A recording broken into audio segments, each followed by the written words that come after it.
Good evening. Welcome to the Board of Commissioners' regular meeting. It is Wednesday, January the 8th, 2025, 6 p.m. City Attorney, would you please lead us in the invocation and Pledge of Allegiance? Our Heavenly Father, we come to you today asking for your divine guidance, wisdom, and support as we begin this meeting. Help us to engage in meaningful discussion, allow us to grow closer as a group, and nurture the bonds of this community. Fill us with your grace as we make decisions that might affect the residents of the city of Madeira Beach, and continue to remind us that all we do here today, all we accomplish is for the betterment of the city. This we pray. Amen. Amen. I pledge allegiance to the flag of the United States of America and to the republic for which it stands, one nation, under God, indivisible, with liberty and justice for all.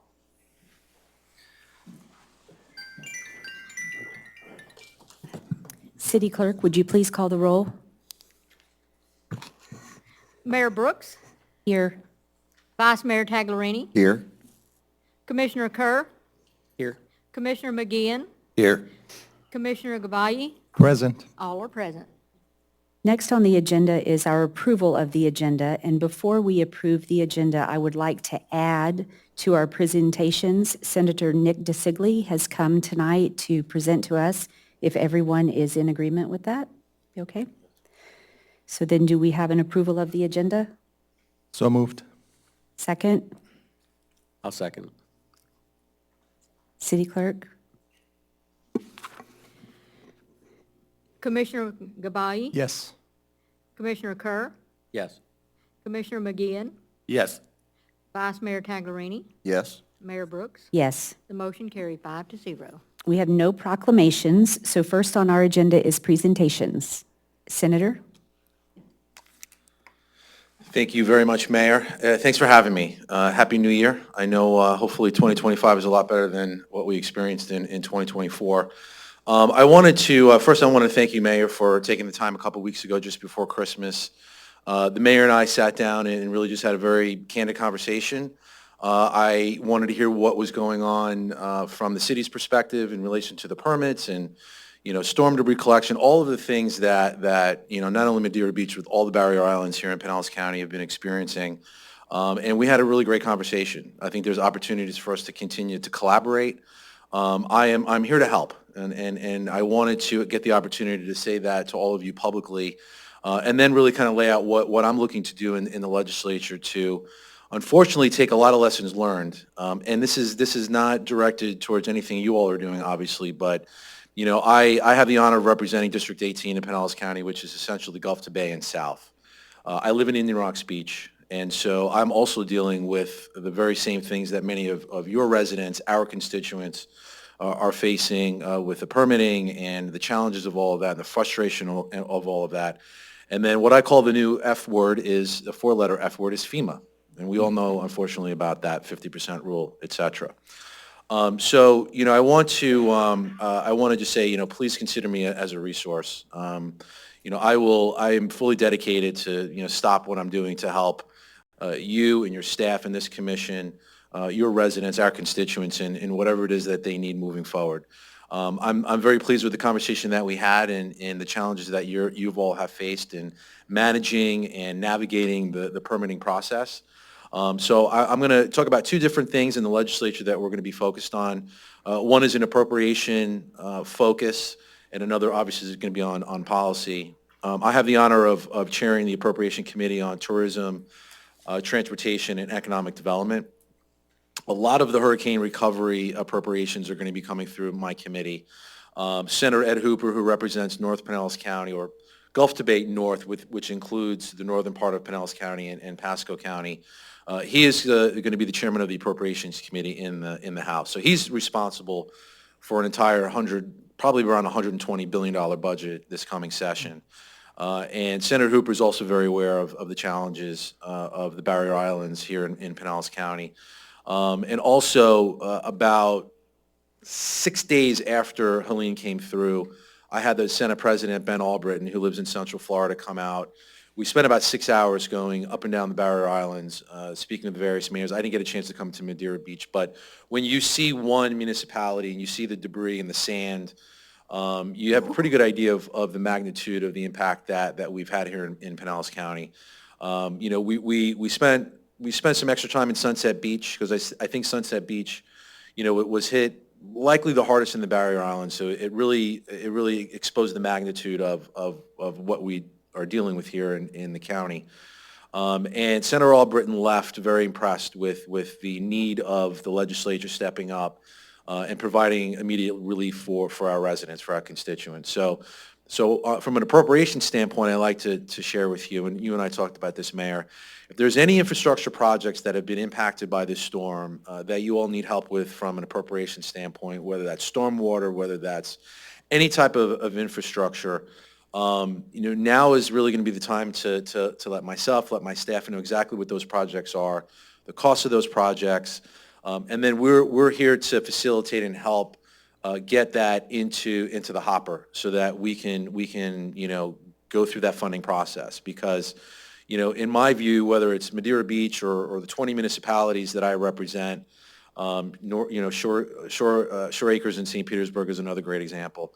We have some I think infrastructure needs that need to be addressed, and I think that considering what we've went through, I think now is the time to really take advantage of that while we can, while it's fresh in our minds. And so, Mr. Gomez, City Manager, if you want to think about that with the mayor and the rest of the commissioner, that would be great.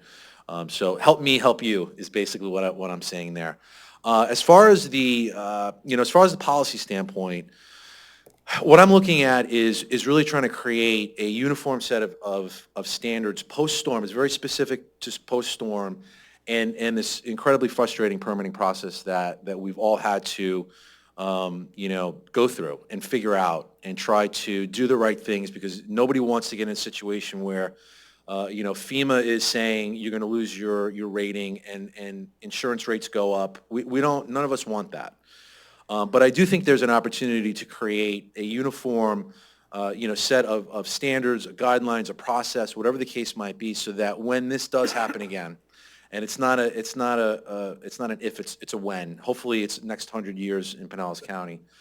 But if we can create a system where local governments have, the opportunity and the resources to hit the ground running, they have folks trained, they're training all year round, so that after that initial emergency response, we and you can all start hitting the ground running. The state is going to provide resources. There should be an expectation of exactly what that is. I've got language in bill drafting, working with Senate staff. I don't have any specifics to that. That's my overall concept. And I want, when that is ready, I'll send it to you, Mayor, and I want your feedback. I want to know what can we do better. Maybe something that's in there that we don't need. Maybe that's something that would be conflicting with FEMA, which I'm going to try to avoid, obviously, right up front. But my point is, and really the most disappointing thing, quite frankly, is that what we decide to do from a policy standpoint is likely not going to impact the residents here in Pinellas County. And I recognize that, and I'm frustrated by that. Someone asked me earlier today, I spoke to a large group, and they said, why hasn't the legislature addressed the permitting issue after a storm like Ian? And I don't represent that area of the state, so I don't have an answer to that. I'm just as puzzled as everybody else, because this is clearly an issue that is required, it is necessary, but it's something that I think needs to be fine-tuned, so when it does happen again, it has the least amount of impact for our residents in one of the most difficult scenarios and experiences they're ever going to face, and that's storm recovery, and that's trying to get back into your homes. And we all know the stories. We all have experienced it ourselves. So I just want to let you all know that, this experience for me personally, with my neighbors in Indian Rocks Beach and the folks and constituents that I've spoken to these last 2.5 months, across this county and on these barrier islands, is what is driving me to make this better for all Floridians. And so it's I've got full support of leadership in Tallahassee, which is always a plus. But I just wanted to share that with all of you, that we're working. We've got a great delegation here in Pinellas County as well. Representative Cheney represents, this area in the Florida House of Representatives, and we all know how passionate she is about this issue and about, making things right for our residents. So I cannot stress enough the focus that myself and this delegation are going to have in answering the call of us in the legislature making this better, because it certainly can be better. It will be better. But I think immediately also the appropriation opportunity for us in Pinellas County is very unique, considering the leadership that we have in these very key positions is going to go a long way. So I really look forward to working with all of you. And I will say, since your constituents are also my constituents, please keep the pedal to the metal. Please keep that sense of urgency up. And the communication is so key. You cannot over-communicate the process that folks are in the middle of right now. There's a lot of misinformation out there, and there's a lot of folks who are frustrated. And I know you all understand that. I certainly understand that. But, a sense of urgency goes a long way, and that level of communication will be appreciated. So that is all I have for you and all of you today, Mayor. So thank you so much for having me. And I'm happy to answer any questions, but, my door is always open, and certainly I think people know where to find me these days, so.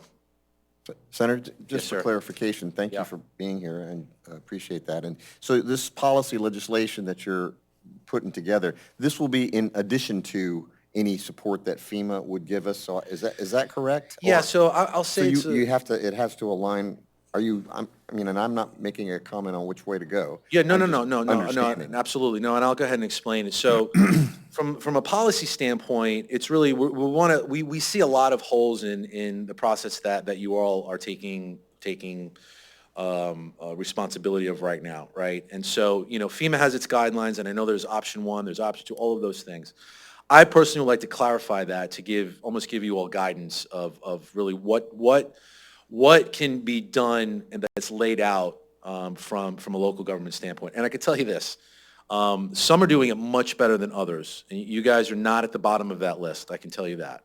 I'm not gonna call anybody out. I don't think that's appropriate. That's not my style. But there are some municipalities that are just really kind of paralyzed because I think they're worried and scared about FEMA. They're worried about losing the rating.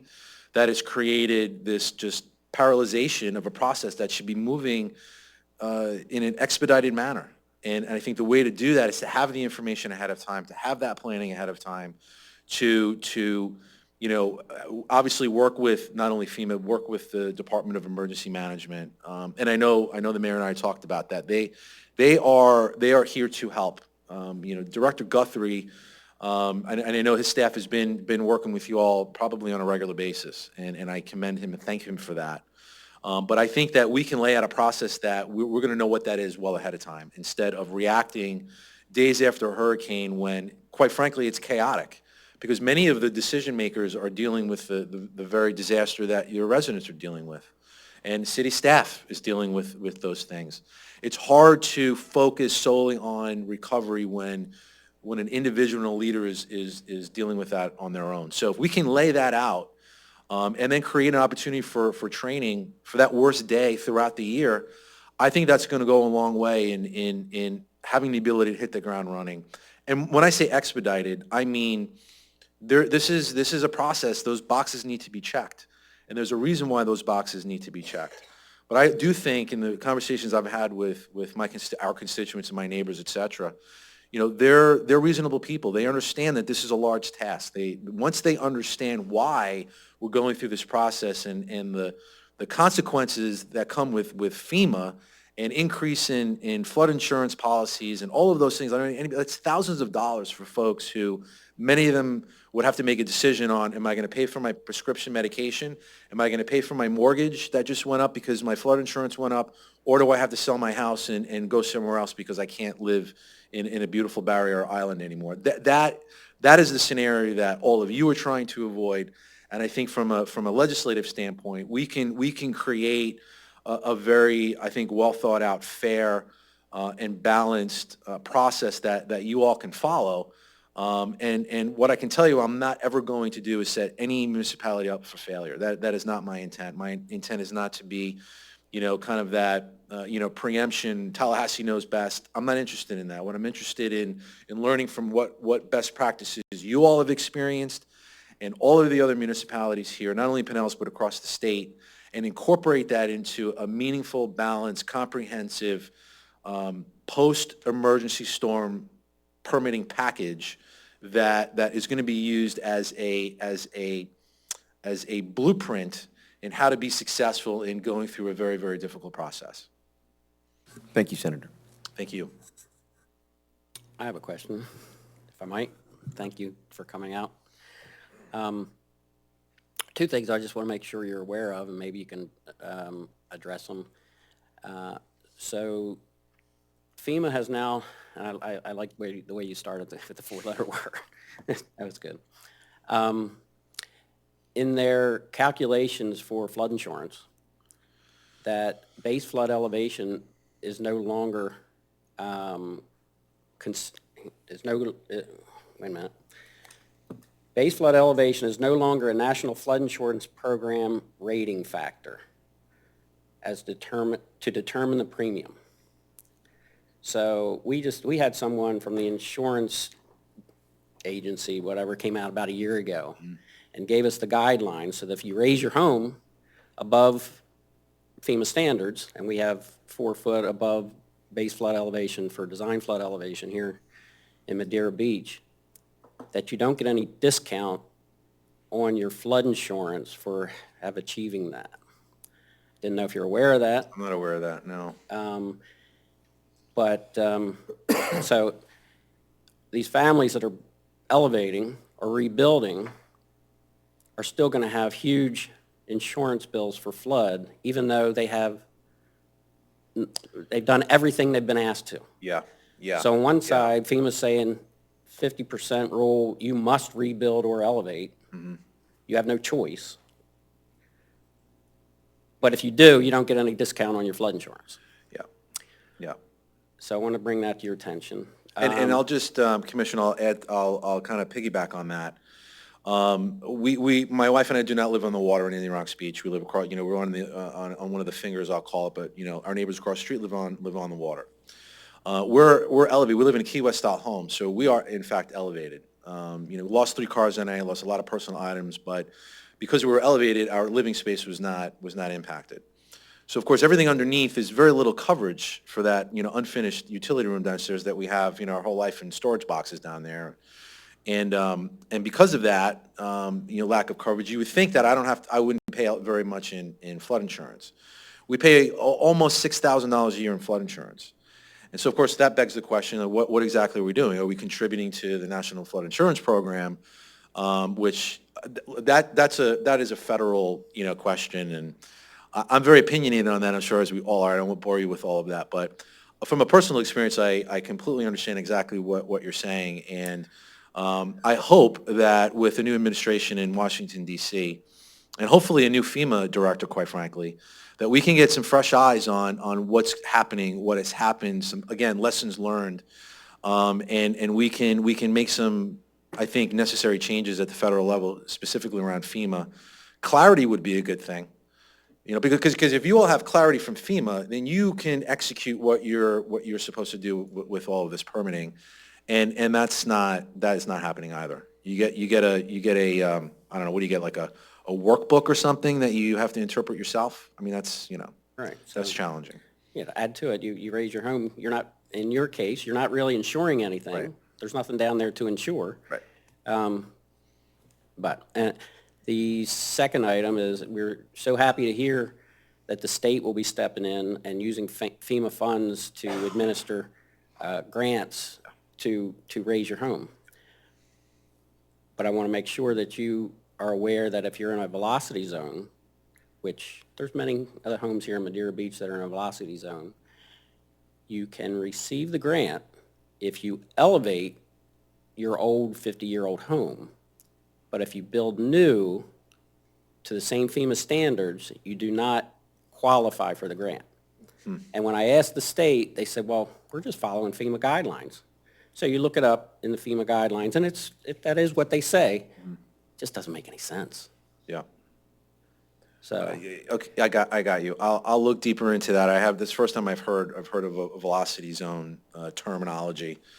I've heard a lot about flood zones, of course, but velocity zones, not so well, much. it's the same 1% that you chance of flooding, just has to do with wave action. Okay, So got it. if you're Yep. along the beach or along the Yep, bay, okay. or if you're out in the cul-de-sacs of, You're ringing a bell. so, Look, the Florida Department of Emergency Management is going to be laying out a new program. I'm sure you've heard of it, Elevate Florida. right, And that's the program I'm mentioning. yeah, so, it's a work in progress. I think it's got a lot of potential. And, I think that, knowing Director Guthrie and his dedication and experience and expertise in this, I think we're gonna see a program that's actually gonna be used. The FEMA program to elevate homes, I believe the numbers are something like in the last 30 years, I think 16 property owners-ish, have been able to utilize that. So that means it doesn't work, in my view. That's over 30 years. I think that I've had a lot of conversations with the director about, the need to assist folks in elevating their homes, because that's a way for us to get more resilient. That's the ultimate goal. And it's very expensive. And again, we get to that scenario where people are going to make these hard decisions, and there's some opportunities through grants and obviously commitment from the legislature and even FEMA for that matter. I think that's going to be hopefully a very, very effective grant program. Thank you again. Thank you. Any questions? No? Senator Sigley, thank you. It's an honor to have you here with us tonight. I'm sure a lot of our residents taking notes, whether it's online or by other medium, and I'm sure that a lot of the concerns that they have so far, they're taking notes and understand, the local government responsibility, the state and the federal government from FEMA's perspective. One of the concerns that I had heard from the residents that are being housed in hotels right now is that I think the sunset is by January 14th. Yeah. So do you know anything about that? And I've also heard that if the state requests FEMA to extend that, they would honor that. Would you shed some light on that for us? Yeah, thank you, Commissioner. Great question. I believe that there's basically, FEMA, has a certain amount that goes towards, folks staying in a hotel for a certain period of time. I think it's 3 months, 90 days, give or take. That is expiring, you said, on January 14th. And so myself, Representative Cheney, been working with the Department of Emergency Management and getting that extension. I don't have an update for you on that today. I talked with Representative Cheney over the weekend, and I hadn't had an update from her. So I can tell you we're working to get that extension. Look, housing from the get-go, the minute that this happened, I knew that was going to be a major, major, major challenge. We're the most densely populated county in the state of Florida. And when you have a significant storm surge event like this, with so many one-story homes that were built in the 50s and 60s, these folks are going to be displaced. And where they're going to go? Not everybody has family just nearby. Not everybody has family in Pasco County, things like that. 1,700 homes in Madeira Beach only. Yeah, and that's just in your city, exactly. It's going to continue. Even if we have an extension, I can tell you housing is still a major, major, major issue here. There's a level of disappointment for me personally from really what is, God bless you, from what is available from the federal government after a natural disaster like this. I mean, just let's not only look at here in Pinellas County, we've all experienced that directly. And it's been terrible. But, you look at what's going on out of Asheville in North Carolina and the challenges that they have there. I'm certainly not saying we're better off, but what I am saying is that, the federal government, I think this new Congress and the new administration coming in on January the 20th, need to take a serious look at what we can do better here, and how to modernize storm recovery and relief for Americans who are paying taxes to have government help them when they need it the most. And this is when they need it the most. And so, again, I can only control what I can control. We're working with the department to get an extension on that. I can certainly control that. But there's a level of frustration that, I'm really hoping that my voice and your voices, all of us collectively, can really get the attention of our lawmakers in Washington, and certainly Congresswoman Anna Paulina Luna has been a great champion in Washington. She's got a very, very powerful voice. And, her office and myself have been in communication talking about these very things. So I anticipate there's changes on the way. It's just, we know things take quite a bit of time up in Washington, D.C. We appreciate all you've done for us. Thank you.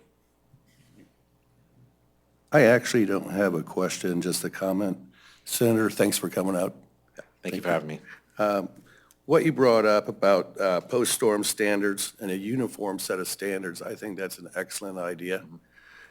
As you know, most municipalities, we've never gone through something like this before. This is new for us, and we're all learning. And once a month, we have the Big C meeting where all the municipalities get together. I would like to see some of those, get together with everyone and talk about the exact same thing. What can we do better before the season hits again? And also the training and resources per municipality. That way all the citizens will know exactly what we have and what we're doing, kind of like ammunition against our enemy. So I appreciate you coming out tonight. Very informative, and thank you very much. No, thank you for that. And you're spot on. There was, you just sparked a memory. I had a conversation with a constituent, someone I've known. He's a construction, he's a general contractor. I think he lives in one of the Reddingtons. I've known him for several years, great guy.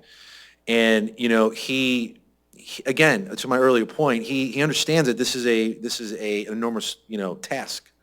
But what was really disappointing to him was that he picked up pretty quick that the staff in that particular municipality didn't really know what to do at first. And when I think the citizens look for their elected leaders to lead and have information and be decisive and say, this is what to expect. People just want to know what to expect. I think that really is where that got me to. If we can have that planning year round, we can have that training year round, and we can, and the staff can have that training and be focused on that and committed to that. When that happens, laying out all those expectations is going to ease a lot of the frustration that is not going to go away, because it's frustrating. People are being displaced and all the things that we talked about. But them knowing their government is working efficiently for them is what they feel like they deserve, and they do deserve that, as we all can agree. But I think that's going to go a long way in mitigating a lot of the things that you all and many of the municipalities here have been experiencing these last 3 months. So I would like to steal your word of clarity. And from day one after Helene, I think that the biggest challenge was understanding what FEMA expected. We all understood the 50% rule. I think that is something that a lot of residents did not realize, that 50% is FEMA or no FEMA. It is a Florida building code. But FEMA lays out regulations and rules that if you don't follow, they'll punish you for. And at the same time, because there's not a playbook, and you and I discussed this, there's no playbook. So municipalities are being hit for the first time, and they read the instructions. They're prepared and understand. We were fortunate in our city that we do have a staff that was very prepared and understood the complexities. However, the changing of, oh no, you can't do it that way, now you've got to do it this way, is very disruptive.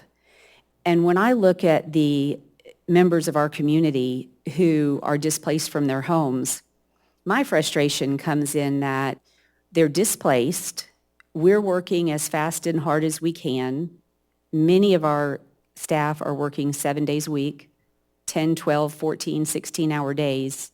It's kind of insane what the commitment that they have, which I'm happy for.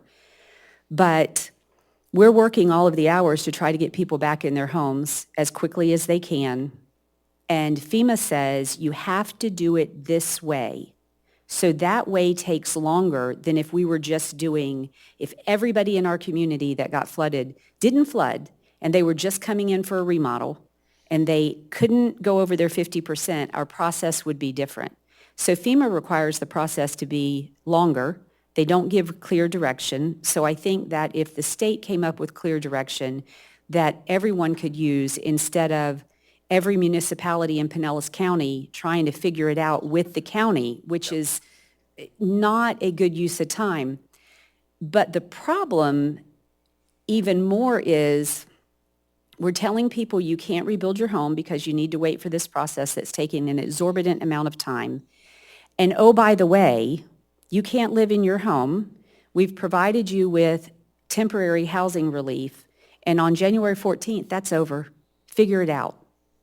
So I believe, my understanding is that after the hotel housing goes away, there is an opportunity for a displaced homeowner to get $59 a night towards a stay, which is roughly $1,700 a month.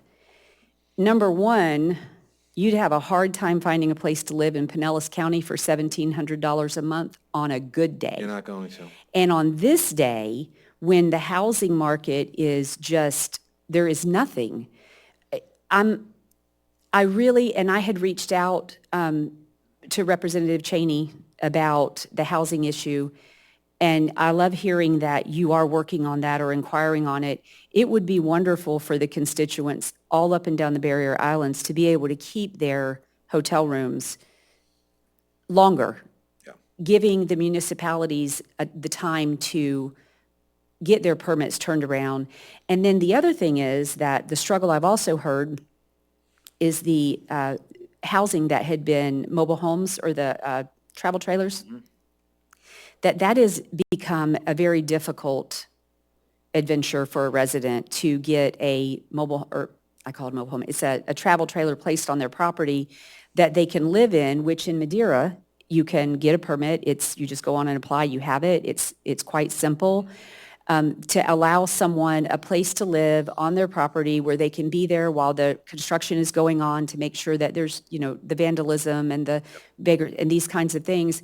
I'd like to see something happen there that would help our residents to be able to have a more streamlined process and get those travel trailers in. If you have any advice or input on that today or tomorrow, would be wonderful, because people are going to be homeless on the 14th. Yeah, I can tell you what I've known, and this goes back from like the early days of, after the storm. It was my understanding that Pinellas County is the authority, if you will, that requests and allows these travel trailers to, be put up at a certain site. Let's just use Tropicana Field for an example. It's a huge site, right? I don't know, Derby Lane, something with a huge parking lot. And for some reason, they did not want those trailers in this county. I don't know the specific reason. I spoke at a homeowners association in Venetian Isles right after I heard that. And, when I first heard that, I mean, it made me very angry because, like I mentioned earlier, it's pretty clear what was going to happen with a housing issue in this county after a storm event like that. I mean, it doesn't take, people knocking or sending emails or picking up the phone telling you, where am I going to go? I mean, you knew that right away. And why we don't have these trailers in this county at every possible parking lot for these folks to reside in the interim is beyond me. And if somebody's listening and I'm inaccurate there, please let me know. Because I've said it multiple times publicly and nobody's corrected me. So until I hear otherwise, until I see, I don't know, have you seen any of these trailers anywhere? I haven't seen any of these trailers. I've seen a lot of RVs in people's homes, and that's great. But not everybody can go out and buy an RV. They can't. And so, certainly we're all sensitive to to our seniors in our community. We have a lot of them. And, we all know some of them are probably living in their home when they shouldn't be. And who can blame them? Where are they going to go? So Mayor, I hear you loud and clear. Thank you very much for coming tonight. Thank you so much It's for having greatly me. I appreciate it. appreciated. Happy New Year to you all. Thank you. Thank you. Next on the agenda is public comment. Public participation is encouraged. If you are addressing the commission, step to the podium and state your name and address for the record and the organization or group you represent. Please limit your comments to 5 minutes and do not include any topic on the agenda. Public comment on agenda items will be allowed when they come up. If you would like for someone at the city to follow up on a comment or question made at the meeting, you may fill out a comment card with your contact information and give it to the city manager. Comment cards are available at the back table in the commission chambers. Completing a comment card is not mandatory. For any quasi-judicial public hearings that might be on the agenda, an affected person may become a party to a quasi-judicial proceeding and can be entitled to present evidence at the hearing, including the sworn testimony of witnesses and relevant exhibits and any other documentary evidence, and to cross-examine all witnesses by filing a notice of intent to be a party with the Community Development Director not less than 5 days prior to the hearing. Do we have any public comment? Please.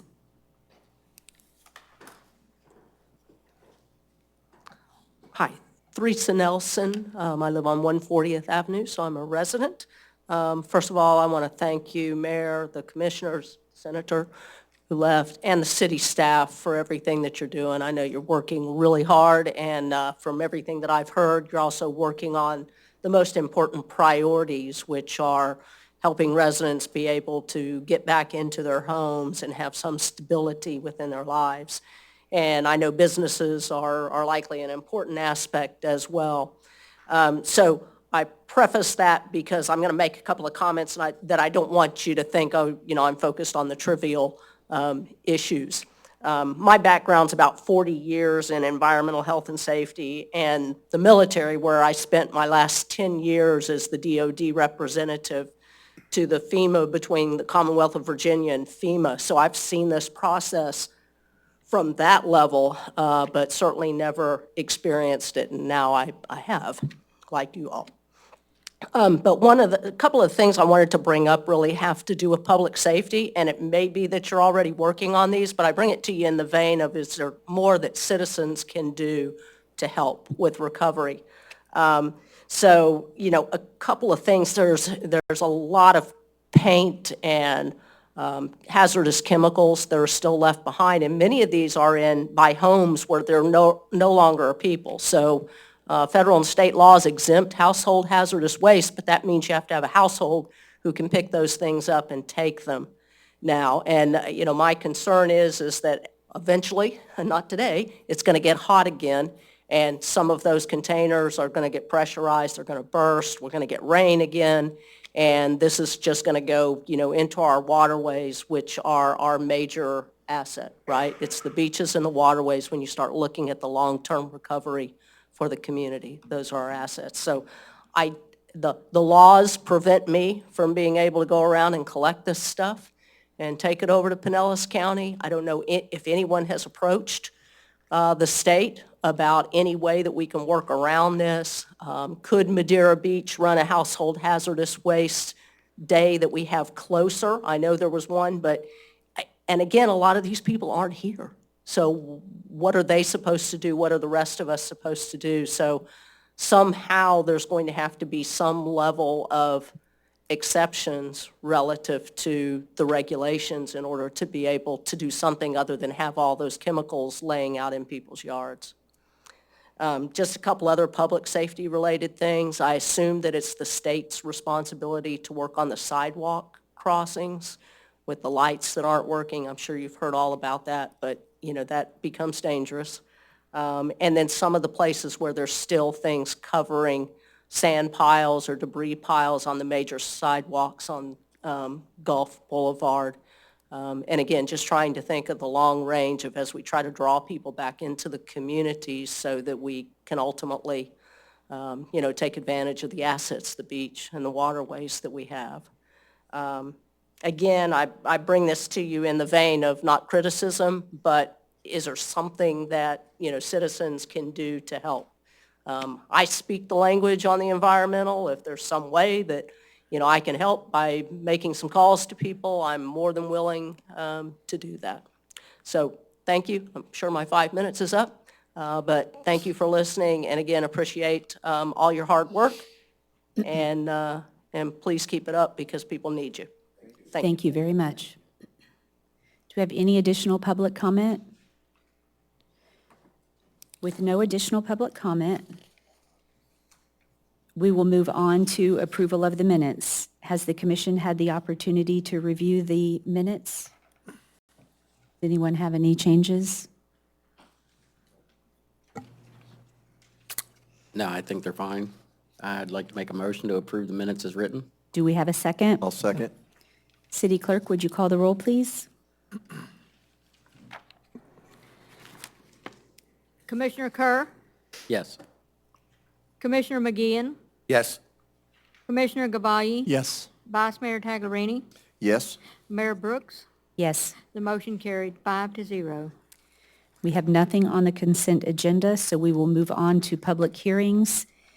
ABP 2025-01, Dockside Dave's Restaurant, and I will hand this to the city attorney. Thank you, Mayor. This is a quasi-judicial proceeding, and I just want to go through the process that we're going to use tonight. First of all, the applicant tonight is Dockside Dave's Restaurant, LLC. The address of the property is 14701 through 14703 Gulf Boulevard. I'm required by the code to provide you with a summary of the application. Obviously, staff is going to actually testify, but I'm going to give you the summary. The summary is that pursuant to Land Development Code Article 6, Division 6, alcoholic beverages, the applicant for the alcoholic beverage permit 2025-01 is seeking a special food service establishment for COP alcoholic beverage license for the sale of beer, wine, and liquor for the consumption on premises at Dockside Dave's Restaurant of Madeira Beach, located at 14701 Gulf Boulevard and 14703 Gulf Boulevard here in Madeira Beach.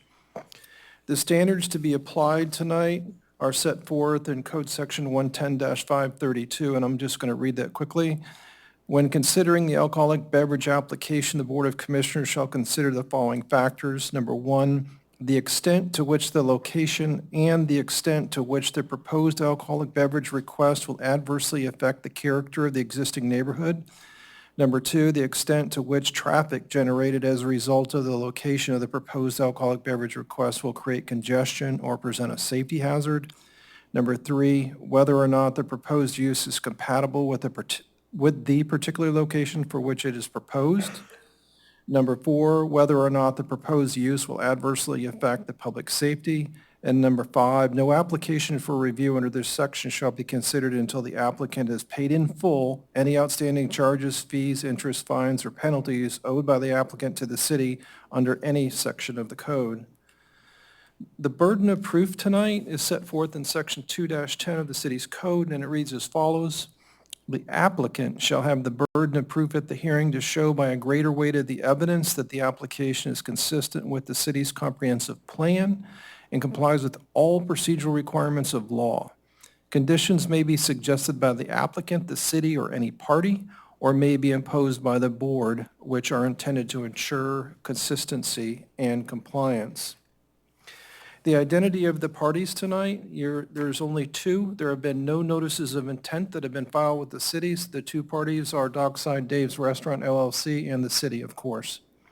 The order of presentation normally would be the applicant first and then the city, but pursuant to Section 2-9F of the city's code, I have the ability as the city attorney to modify that presentation, and I think it'd be easier for city staff to present first and then followed by the applicant. So that's what we're going to do.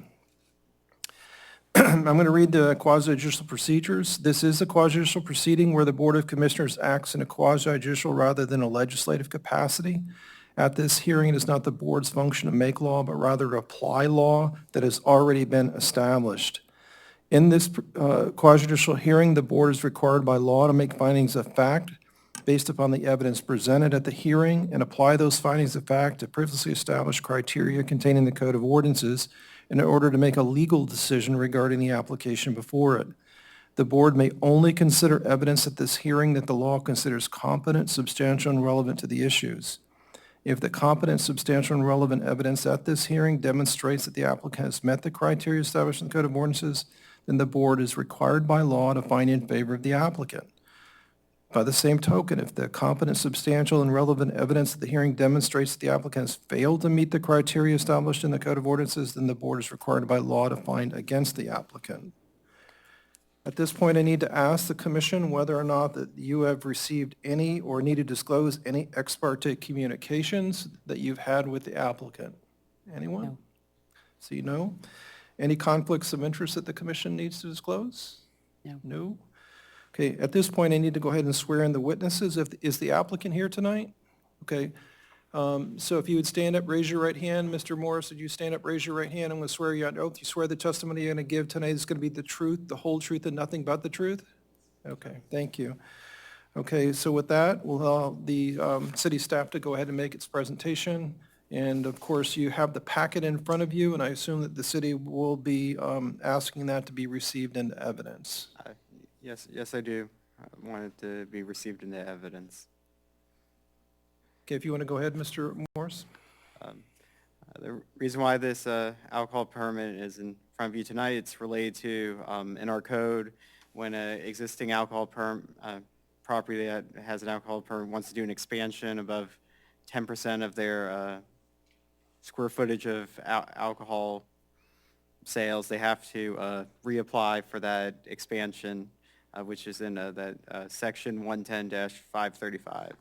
Which is the expansion of alcohol beverage zoning of the Madeira Beach Code of Ordinances. It requires the approval of the Board of Commissioners to enlarge the area for sale of alcoholic beverages, including consideration of all requirements under section 110-532.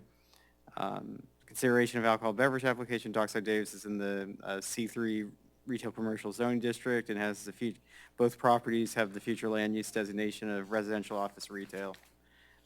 And the public notice was mailed to all the properties within 300 feet of both parcels. And it was posted at the Gulf Beaches Public Library and City Hall and on the Madeira Beach website and at the subject property. The criteria is pretty similar to or what, like if it was a new alcohol, what it would be. So I'm just going to go through the criteria it has to meet. When considering an alcohol beverage license application, the Board of Commissioners shall consider the following factors: the extent to which the location, extent to which the proposed alcohol beverage request will adversely affect the character of the existing neighborhood.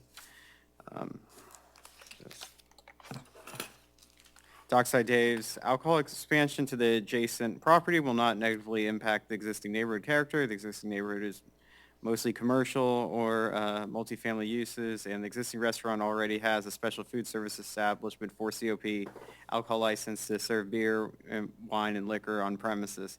Additionally, nearby restaurants like the Reef Bar and Grill located next to this property already serve liquor. The next one is the extent to which traffic generated as a result of the location of the proposed alcohol beverage request will create congestion or present a safety hazard. Dockside Dave's does meet the parking requirements located in section 110-971. The business owner has an agreement for 11 additional parking spaces at a nearby commercial property that they would use for employee parking. The customer parking would still be on property, so the customers wouldn't have to walk, but the employees would be walking from a nearby commercial structure that has a parking lot. Customer parking is located on property. The proposed alcohol use does not present a safety hazard or lead to additional congestion. Whether or not the proposed use is compatible with the particular location for which it is proposed. This proposed expansion of alcohol use is compatible with the location. The expansion to the adjacent property is zoned for commercial uses. Nearby businesses already serve alcohol and liquor. Whether or not the proposed use will adversely affect public safety. Public safety should not be adversely affected by Dockside Dave's restaurant expanding their alcohol beverage zoning for serving liquor for consumption on premises. The restaurant is more than 300 feet away from any established church, synagogue, temple, or place of religious worship, public or private school operated for instruction of minors or youth recreation community center. The 300-foot requirement is the minimum distance required for bars and clubs located in the C3 zoning district, section 110-530, and does not need to be met for restaurants. Dockside Dave's is currently classified as a restaurant and has to meet our requirements and the state requirements related to restaurants. No application, the next criteria is the no application for review under this section shall be considered until the applicant has paid in full any outstanding charges, fees, interest, fines, or penalties owed by the applicant to the city under the section of the code. The applicant has no outstanding fines or penalties owed to the city under any section of the code. And the last one. And then the fiscal impact isn't applicable to this application. Under our recommendations, city staff does recommend the approval of ABP 2025-01 with the following conditions. The approval of this expansion of alcohol beverage zoning use is not an approval of the remodel permit for the properties. The stop work order for the properties will need to be resolved before city staff can sign the state application for the extension of licensed premises. The applicant is currently having their architect send in revisions to resolve that issue, but as a lot of businesses, they're having a very tough time right now, and they want to get reopened and rehire all their workers. So we didn't want to hold them up over that. So once, that's why we proposed that as a condition, because we wanted to make sure to keep the ball rolling, and the applicants are fixing the issue in good faith. Attached to this are the local application, the parking agreement, they have that nearby lot, their proposed site plan, and their state app, and the public notice mailing and posting. And that is my presentation. Thank you, Mr. Morris. Any questions from the commission for city staff? Andrew, Commissioner? so will they have to resolve the stop work before they can move forward, or is that just like they understand that they will have to do that at some point? No, they understand they have to do that to move forward with fixing getting the restaurant back up and running. Okay, thank you. Any other questions from the commission? I have a question. On the parking, you have 11 spots that are going to be for employee parking off-site. That's an agreement with another commercial establishment. What happens when that agreement is no longer there? What happens if that commercial adjacent, I guess it's adjacent, commercial property either sells to a different owner? Is there any stipulation in the agreement that other off-site parking will be made available? Is this a temporary thing? Is this a 6-month, or 6-year, or 60-year type agreement? I was just double checking the monthly parking agreement. I would have to ask the applicant if it's by a monthly basis. They're paying the owner each month, but I don't know if it's I would have to ask the applicant if it's like a long term. Hold on a second, sir. Yeah, they would have to clarify that.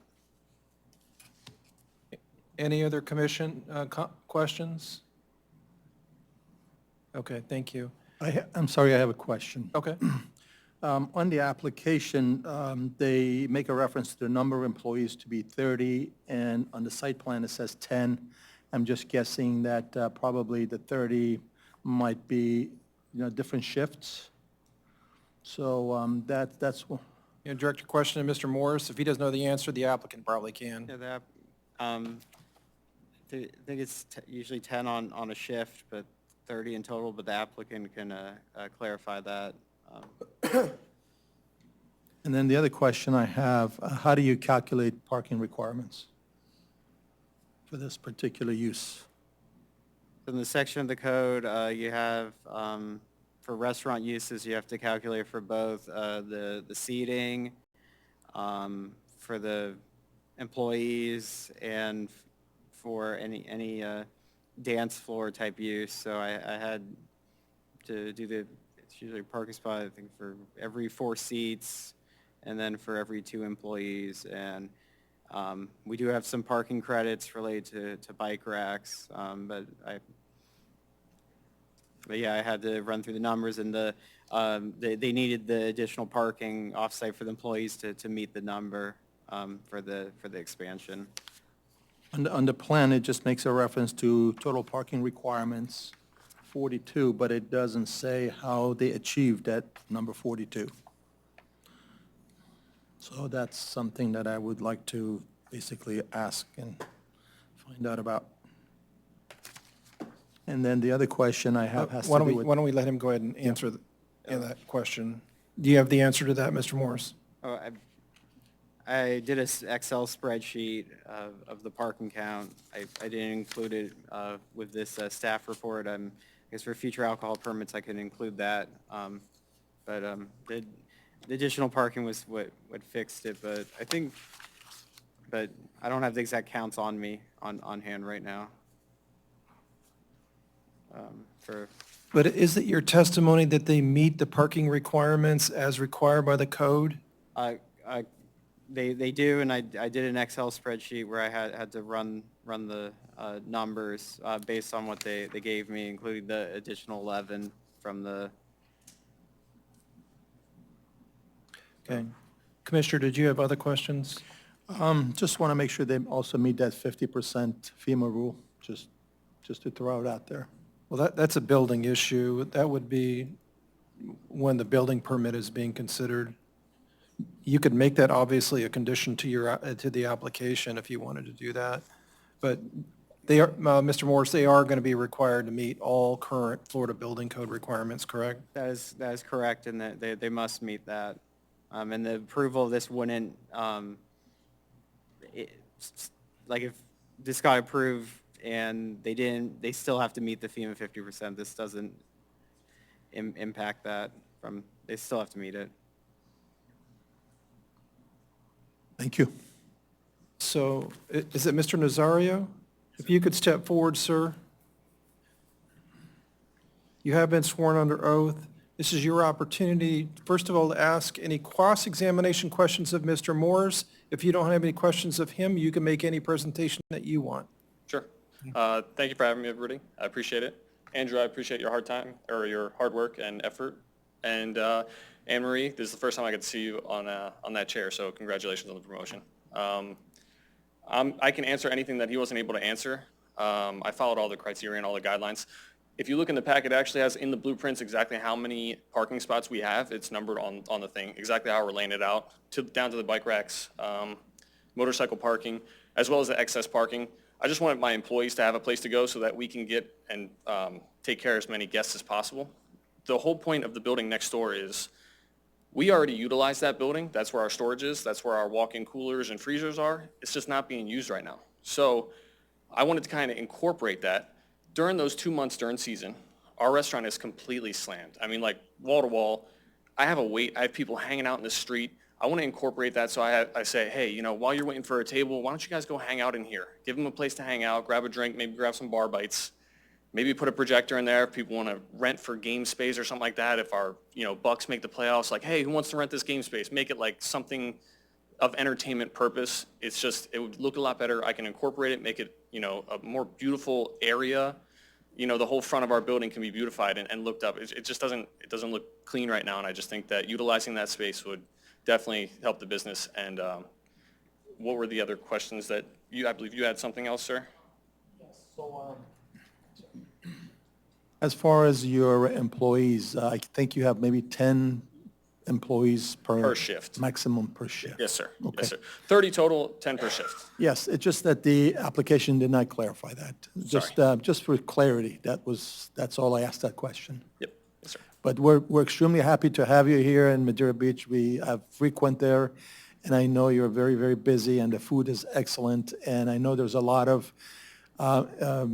residents walk to your restaurant, so totally get it. But, we have to follow certain rules and just to see if certain parts are met. I completely understand. Any other questions from the commission for the applicant? Not seeing any. Okay. Anything else that you wanted to provide to the commission? Other than whatever conditions that Andrew may want to come up with as far as FEMA 50%, I'm happy to abide by and adhere to. So all the building codes, I'll make sure how you guys need it to be done and make sure we do it right. We've learned a lesson. Okay, thank you. Is there anybody Thank from you. the public that would like to step forward and make any comment about this application? Okay, there not being any. It's back before the commission now for consideration and approval of the application. It would just be done by motion, obviously. Staff is recommending that there be 2 conditions placed on it. That's in the packet on page 26. The first being the approval of this expansion of alcohol beverage zoning use is not an approval of the remodel permit for the properties. The second condition was the stop work order for the properties will need to be resolved before city staff can sign the state application for extension of licensed premises. And I think that there was a third one that was recommended by Commissioner Gavahi relative to that the property owner will comply with the Florida Building Code and the 50% rule. So, back to the commission.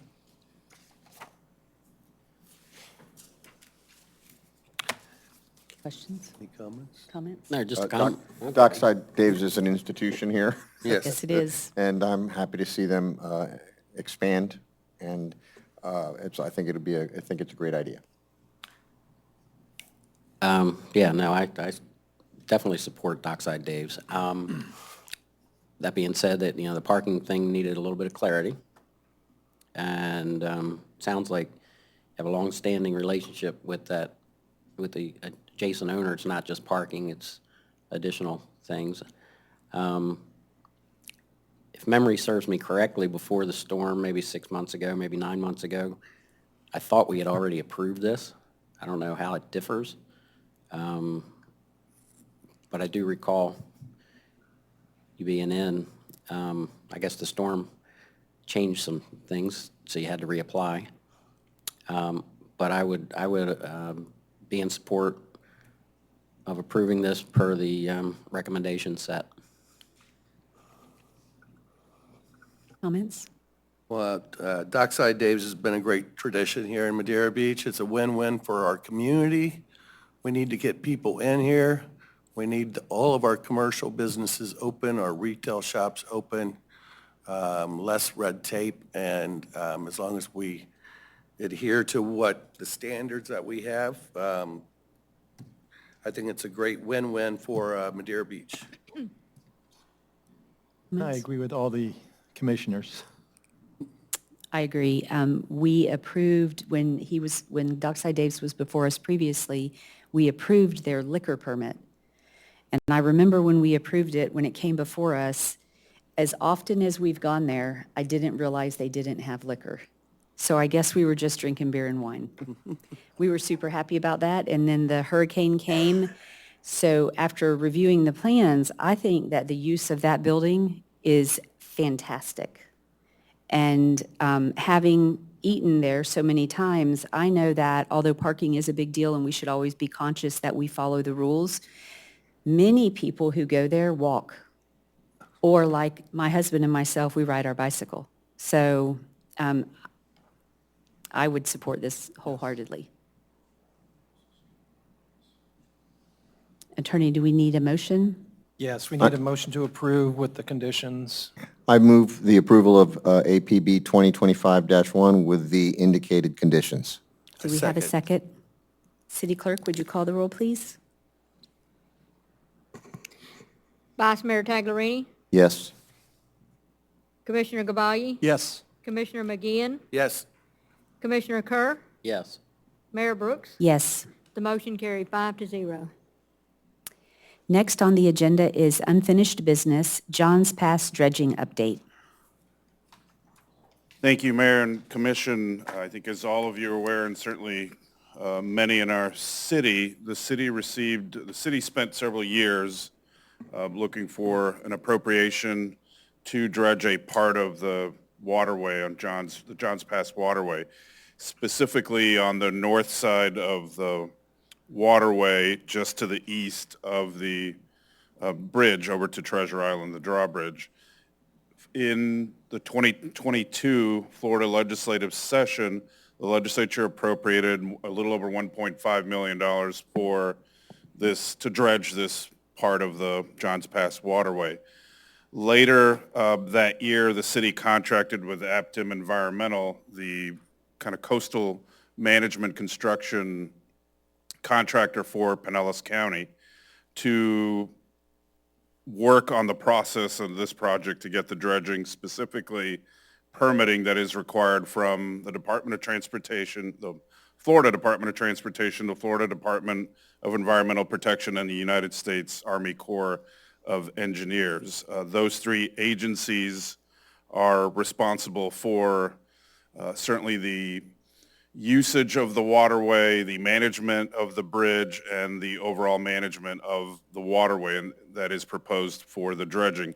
Reasons to, again, perform the work are to remove approximately what was originally listed as 13,000 cubic yards of sand to alleviate issues regarding the usage of the adjacent property, specifically for various tourist type and entertainment activities, excursions, et cetera, as well as for safety reasons for people who would use the area to swim, et cetera. So Aptim began that process in 2023. We met with specifically the Army Corps of Engineers as well as the other two agencies to go through that process. Lots of processes involving studies of the water, of the seagrass, of other subaquatic vegetation, looking at even potentially impacted marine life, as well as above water, including birds, as well as to determine where the actual sand would be taken. That continued throughout 2023. At the end of 23, then the Florida Department of Transportation provided a right-of-way permit for the dredging to begin. Aptim continued the work throughout 24 with the permits from the Florida Department of Environmental Protection and the Army Corps of Engineers. That process then really took to the next step with the formal filing of the application in July of 24. To go back to January of 23, the initial meeting was a pre-application meeting to determine what the requirements would be and all the work, including all of the partners that the Corps and specifically the Department of Environmental Protection, all of their partner agencies and their requirements. Aptim then continued through the process. Aptim heard back from the Corps and FDEP that there was additional information in August and September of 2024. They have provided responses to the additional information, and the next, what has been communicated to Aptim that they communicated to the city is that the Florida Department of Environmental Protection will be doing an on-site visit next week on-site. Aptim, a representative will be here at the workshop to give an update, a much more detailed update over what I just covered very quickly in summary. But it is so far our understanding and Aptim's understanding that both agencies have the majority of the information that they need. They will likely ask for some additional information at the on-site meeting next week, and hopefully everything will be approved and bids can be issued hopefully by March of this year, with the project actually only taking a few weeks once everything is issued and bids are approved and issued, and have it all completed. I did include in the write-up that we did request the funding to be extended. The funding has been extended through June 30th of 2025. I did not list that up there, my apologies, but it has been a long time, a long process. I did mention to each one of you in the commission that I was under the impression that we had received or the permits earlier, and just my misunderstanding that the permit that we received was from the Department of Transportation to utilize their right-of-way because the dredging will occur, or a part of it will be under the bridge from Madeira Beach to Treasure Island. How, again, the impact that the hurricane had, we don't know exactly until really what the Florida Department of Environmental Protection asks next week, but Aptim has been out to the site. I have not heard what they uncovered or what they found. Just visually being out at the site, obviously it appears that the sand is still there, as it appeared to be before, for the prior, long before I was here. It appears that at least nothing has happened in the area since 2018 in terms of any type of dredging or removing of sand.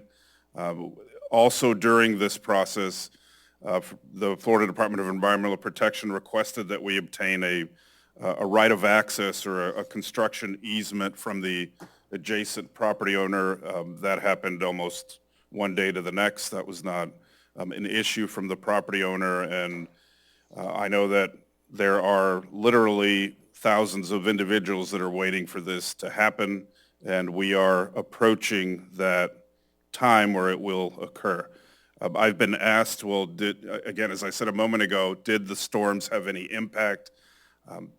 Again, visually out there, it appears to be somewhat similar as before, but without any type of study or investigation under the water, it's difficult to determine. But and as I've stated, the project or the dredging will occur over the next several months. And again, at the next workshop, I think Nicole Sharp and will be here to provide an update on behalf of Aptim, the contractor, the firm that we have been using from the beginning. Happy to ask questions. Do we have any public comment?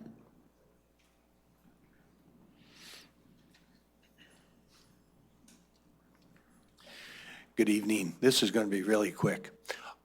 Is there any studies or plans on this being done as to why it happened? Because I moved here 13 years ago, and the bridge has just been constructed, and now we've got 13 years later, we're going to have to redredge all of this. I believe at some point Megan had something about the currents and the flow, and if we're going to be doing this again in another 10, 12 years, I think maybe we should be starting to look at something as to what's going to keep it from coming back. Thank you. Do we have any additional public comment? Commission, so I would ask Robin a question if I can start, if you don't mind. I know that we had conversation in one of the meetings I attended with you. I cannot recall who was talking about it, but that the county would maintain dredging once we did dredging. Do you remember that? I do, and we're meeting, Megan and I are meeting with the county tomorrow to discuss the next item on the agenda, and we'll ask about this. We will find out and provide that information back to you. I believe that was the communication. Right. However, the permit that we receive should be, from what has been communicated to me, that it would be a 10-year permit. So should need to dredge in 5 years, 7 years, 8 years, then we will not have to go through the permitting process through the Army Corps again. I'm not 100%, and I think Aptim will clarify in 2 weeks whether we would likely need a DOT permit. Those are not as extensive as from the Department of Environmental Protection or the Corps, but we will have a definitive answer for that. I'll go back and look at my notes, but as I recall, what I was bringing up was that it would be redredged and maintained by the county at the county's expense, not ours, was my understanding. And the only other question that I had is the bid process, Aptim is going to manage that? Yes. How long is that expected to take? Shouldn't take just a few weeks to Because they already have the package prepared and ready to send out? Yeah, they have been, and I'm sorry to interject, Aptim in the other dredging project in the county south of us in the Grand Canal area. So they're very familiar with coordinating and helping through that process. So I guess I could say one more thing, that the communication, because this has been such a touchy subject with the community, I'm not sure where the communication breakdown is from Aptum to us, but the level of misinformation that we gave to the community is an opportunity for us to figure out how we did that, to correct it for future projects, to be sure that when we put something out there that it's accurate. Not blaming anyone, but information is important to get correct. So, any comments? The only excuse me, the only comment I have is, I do recall that the permit was for an extended period of time. You mentioned 10 years. I assume that was what I am recalling. But that's great. We were not privy that the county would be picking up the bill for future dredging in the next 10 years. That so was that's- my understanding, so I will hopefully be we can get happy that to have confirmed. Robin clarify. That's awesome. That's awesome. Yeah. Long overdue. Thank you. Comments? So what I understand is this $1.556 million grant is available until June 30th, 2025. Yes, and we have been told we could, if we need an extension, they would grant an extension. Would that mean construction must be finished by that particular date, or start of construction, or Yeah, the completion by June. the completion? Okay. But if we, again, if we need to extend it, there have been no issues in extending. How long ahead of time do you think you would have to request that extension? It can be just a few weeks. Okay, that's something we want to make sure of, because... Well, that's happened twice already. That's why I mentioned it before. Okay. And then the other question, as far as the depth of the sand to be removed, do you have any idea as far as the Not design? and- because of the storms, not at that's what we're waiting to determine what exact depth. Originally was told it would only be about 20 to 30 feet. And that's how they determined the total amount of the nearly 13,000 cubic yards of the removal of sand. Do we know how deep that seawall is right along that? Not off the top of my head. Okay. The dewatered sand after the dredging, that's going north, right? Along the beach?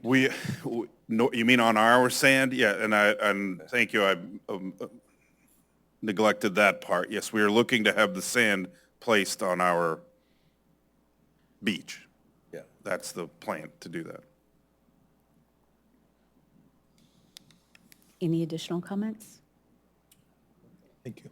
We will move on to the next item on the agenda, Johns Pass Park Jetty Repair. Per the commission's directive at our last in December of '24, city staff did go back in, removed the remaining concrete, cement, rebar from that staff had removed, bless you, on the sidewalk previously on the jetty. That was completed last week, Megan, 2 weeks, recently. And we now, just showing some images of the current from this morning, of what the area looks like. And it's sand, it's even with the rocks that were there before, not from the removal. So the area, again, everything has been removed as requested. It's a sand walkway. It has been used considerably in the last couple of weeks. Lots of people out there, maybe not as many today due to the cold, but over the days that the weather was certainly nice and sunny. So what we will, take any of your comments now, but certainly looking at its current condition, what the next steps are or could be, and again, up for discussion, but just discussions that staff has had, whether to place a sidewalk back there, whether to leave it as is, add a sidewalk, potentially just add a Moby mat, a mobility mat the entire way. There's a few just discussions that we had kind of to get your insight, your input. We can bring back to you, based on your direction, what the costs would be. We are meeting tomorrow with Pinellas County to determine what they suggest, what any requirements would be.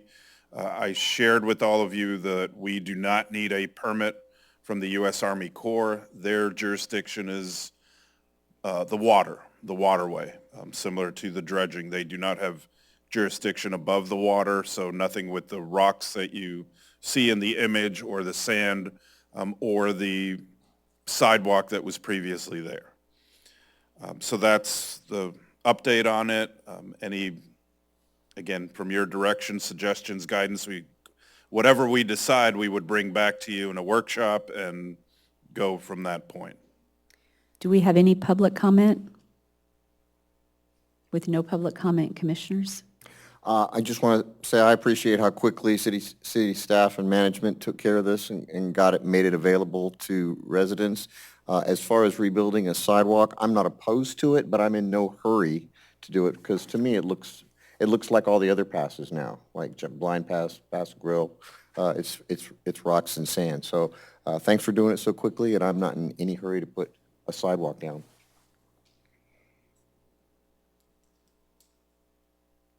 Is there any input from the community that we've heard? I mean, I personally think that a sidewalk gave easier access, especially for people that need a little help.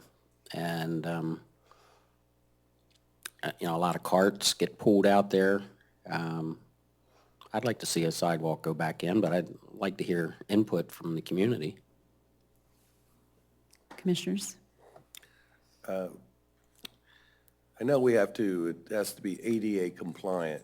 Does that include all the way down to the water? As far as handrails, such as people that are 100% handicapped that want to go down in that area? I guess if you look at the 2 miles of beach or the 20 plus miles of sand on our coast, what is or what is not required, we'd have to check into more detail specifically. But as I mentioned, the mobility mat and mobility in general are options to allow to be able to get on the sand. So there was an ability for people to go all the way down to the end. And that is currently, you can still go down, but obviously it's going to be more difficult, for example, for somebody who's either on a cane or on a wheelchair. Clearly it's going to be a little more difficult to get all the way down to the end. But none of our access points down to the beach have the ability to go onto the sand except for the areas that had a mobility mat. We had one and we are going to place them back where they were at Tom and Kitty Stewart Park, at Archibald Park, where we actually had 2 mobility marts at 2 of the walkways. So whether we're required to, we can certainly look into it. I would say that there isn't a requirement that you have to make it accessible or to what point all the way down to the water. We can certainly inquire, do some more research and get back to you, but I mean, that's kind of my response at this point. I'm not in favor of MobiMat just because it's flimsy. It is subject to easily being removed by wave actions or wind. I am actually in favor of a sidewalk, just Commissioner Kerr is interested as well. That sidewalk, I think, would be a barrier between the sand that we currently have and the boulders, because right now, I think if we left it just the way it is, I think ultimately we'll have a lot of erosion happening and the sand will get washed into the into the bay. So as far as the ADA there are a lot of sidewalks abutting seawalls, and seawalls, you don't see any handrails. So I don't think ADA would be a big concern in this case. Also, once you go to build waterward of that CCC line, I think we're going to have to get a DEP permit. So it's important to be sure we have all the permits prior to construction, and I'm definitely in favor of I would say probably an 8-foot wide sidewalk. I think it gives our residents a chance to walk there, enjoy the beach. I've seen a lot of couples enjoy that water. I've also seen fishermen.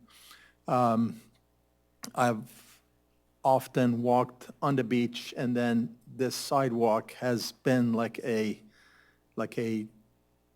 designation where you walk to it, and then from there you cross and go underneath the bridge and go to John's Pass. So it kind of leads you to go to John's Pass. So like Commissioner Kerr, I'm in favor of having that sidewalk put back in.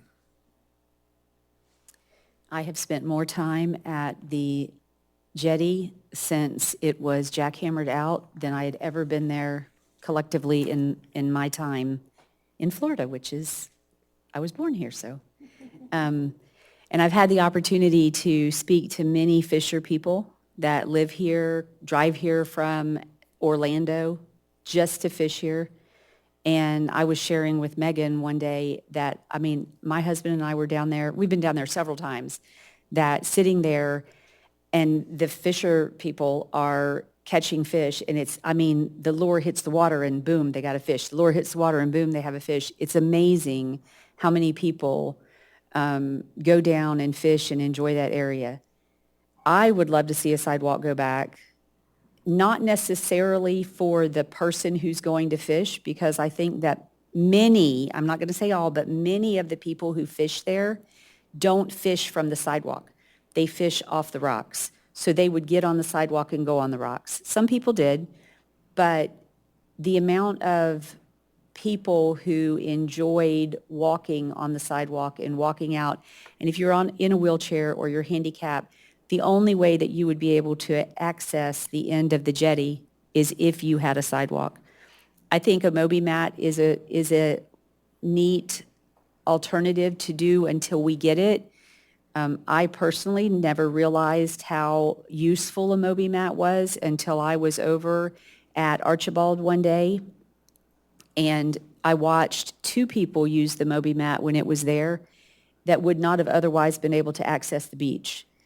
And I was under the impression that they were hundreds of thousands of dollars, and found out this week that they're not. They're just thousands, which is, so what I would like to see is, I would like at our workshop, if we could have whatever the information is from the county meeting brought back to us, because I think that a big part of what we do there is going to depend on how much it costs.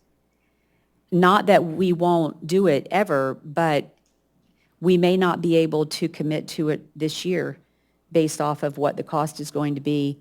So if we could understand what the county's going to require of us and have someone give us I mean, you've got to know what you're going to build back and how you're going to build it.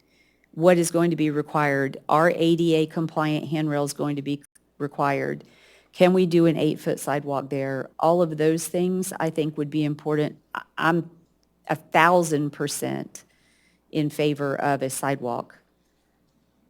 But I think that until we have some solid information, we don't, understanding what the county's going to require to be able to move to the next step.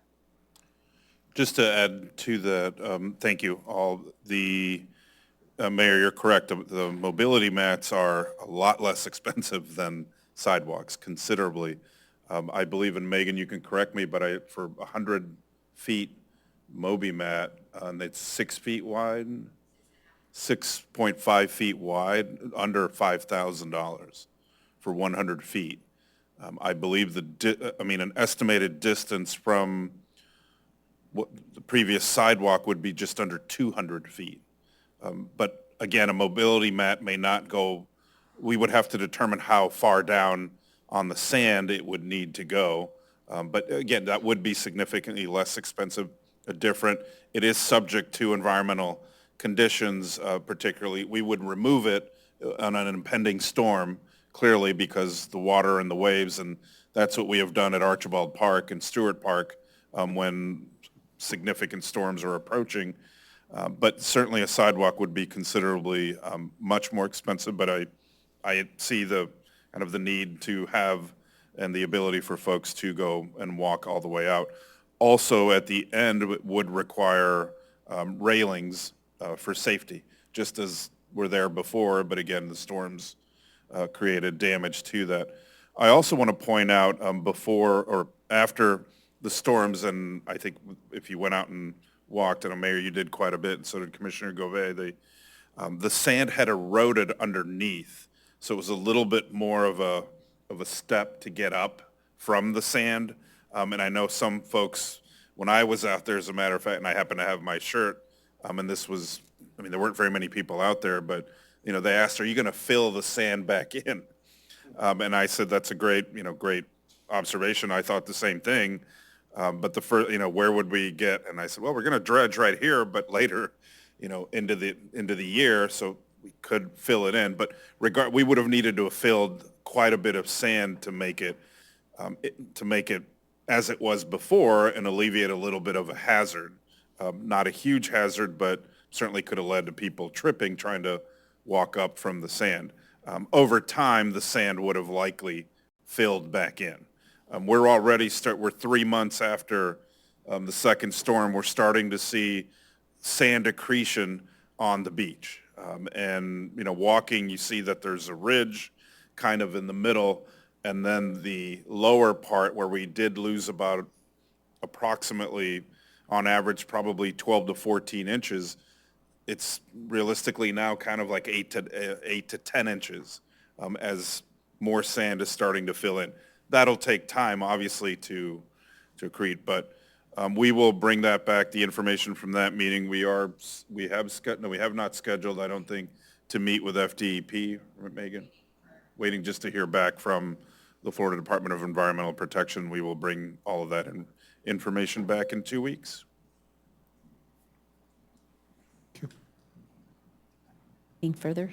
I just want to say I'm encouraged by hearing that you have support for the sidewalk, because there's not, the Moby Mat's great for if you're handicapped in a wheelchair, but I think we have a lot of elderly residents that are not as stable as they once were, and they may have a cane, and I just think on a solid surface, flat surface, such as a concrete walkway, is anything less than what was there before is going to be criticized as a non-improvement. So I agree. I think the Moby Mat is a temporary fix. Not fix, because it's I think it's addressing two different things. If you go down there now, the people that are going to the beach, they're not all fishing. It is a beaten path right beside, you can see it in the pictures right there. And when we go, I've been down there, and you just stand there and people just walk. They just, I mean, it is heavily trafficked. And so I'm interested to see what the county says so that we can decide on next steps. I would say based on it would appear to me, and I've only been here 3 years, but after the storm, it seems like a little more percentage of people that are in that area are walking.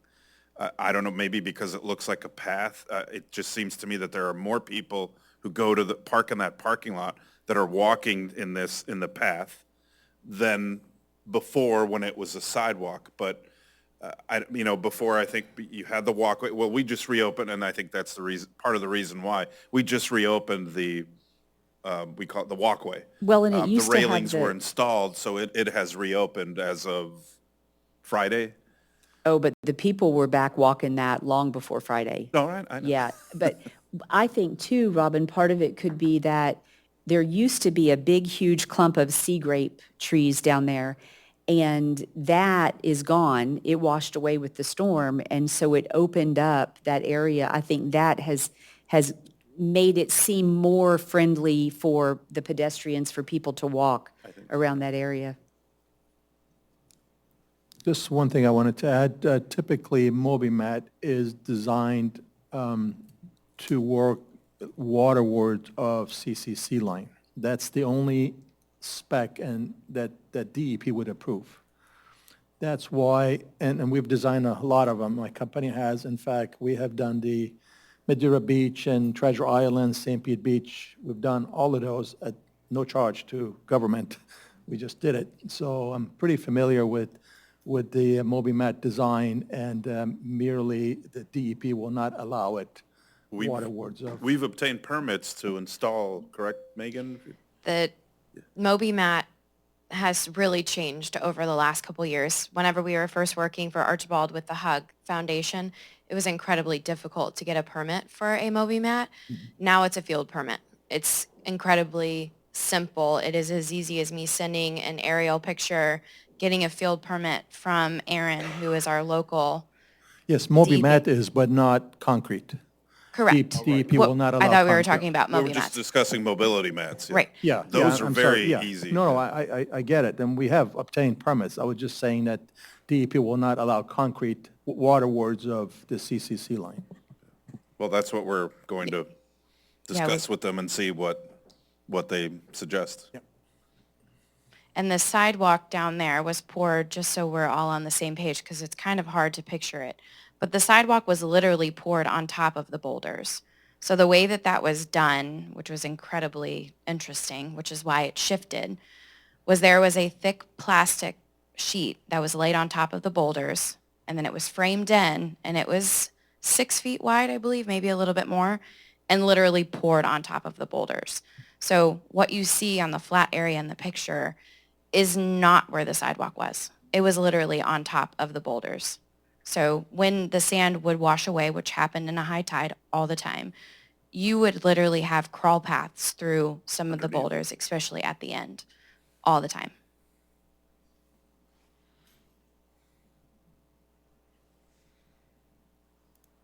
Next on the agenda is hurricane updates, recovery, rebuilding, permitting, FEMA, and FDEM.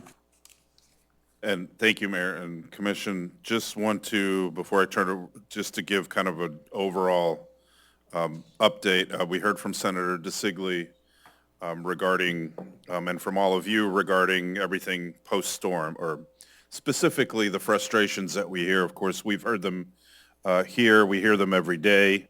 Our goal has been and continues to be, obviously, to repair, restore, get everybody back in their property, get the city looking back even better than before. I keep telling everyone 2025 is going to be the best year ever, and I'm sticking with that mission statement. Well, anyway, to go forward. So that has been our goal from day one. Of course, day one after the storm, and then the second storm really to provide immediate relief, as I think all of you saw, all of you participated. Obviously, all of you were impacted, just like everybody else living out here. So we, as we shifted from that to really in the last 2 months through the repairing, rebuilding, getting, people's property cleaned out, remove all the debris. We're up over 140,000 cubic yards of debris. To answer a comment from a public comment earlier, our debris removal contract company, DRC, will be collecting any of the hazardous containers, cans left at curb that are still out there.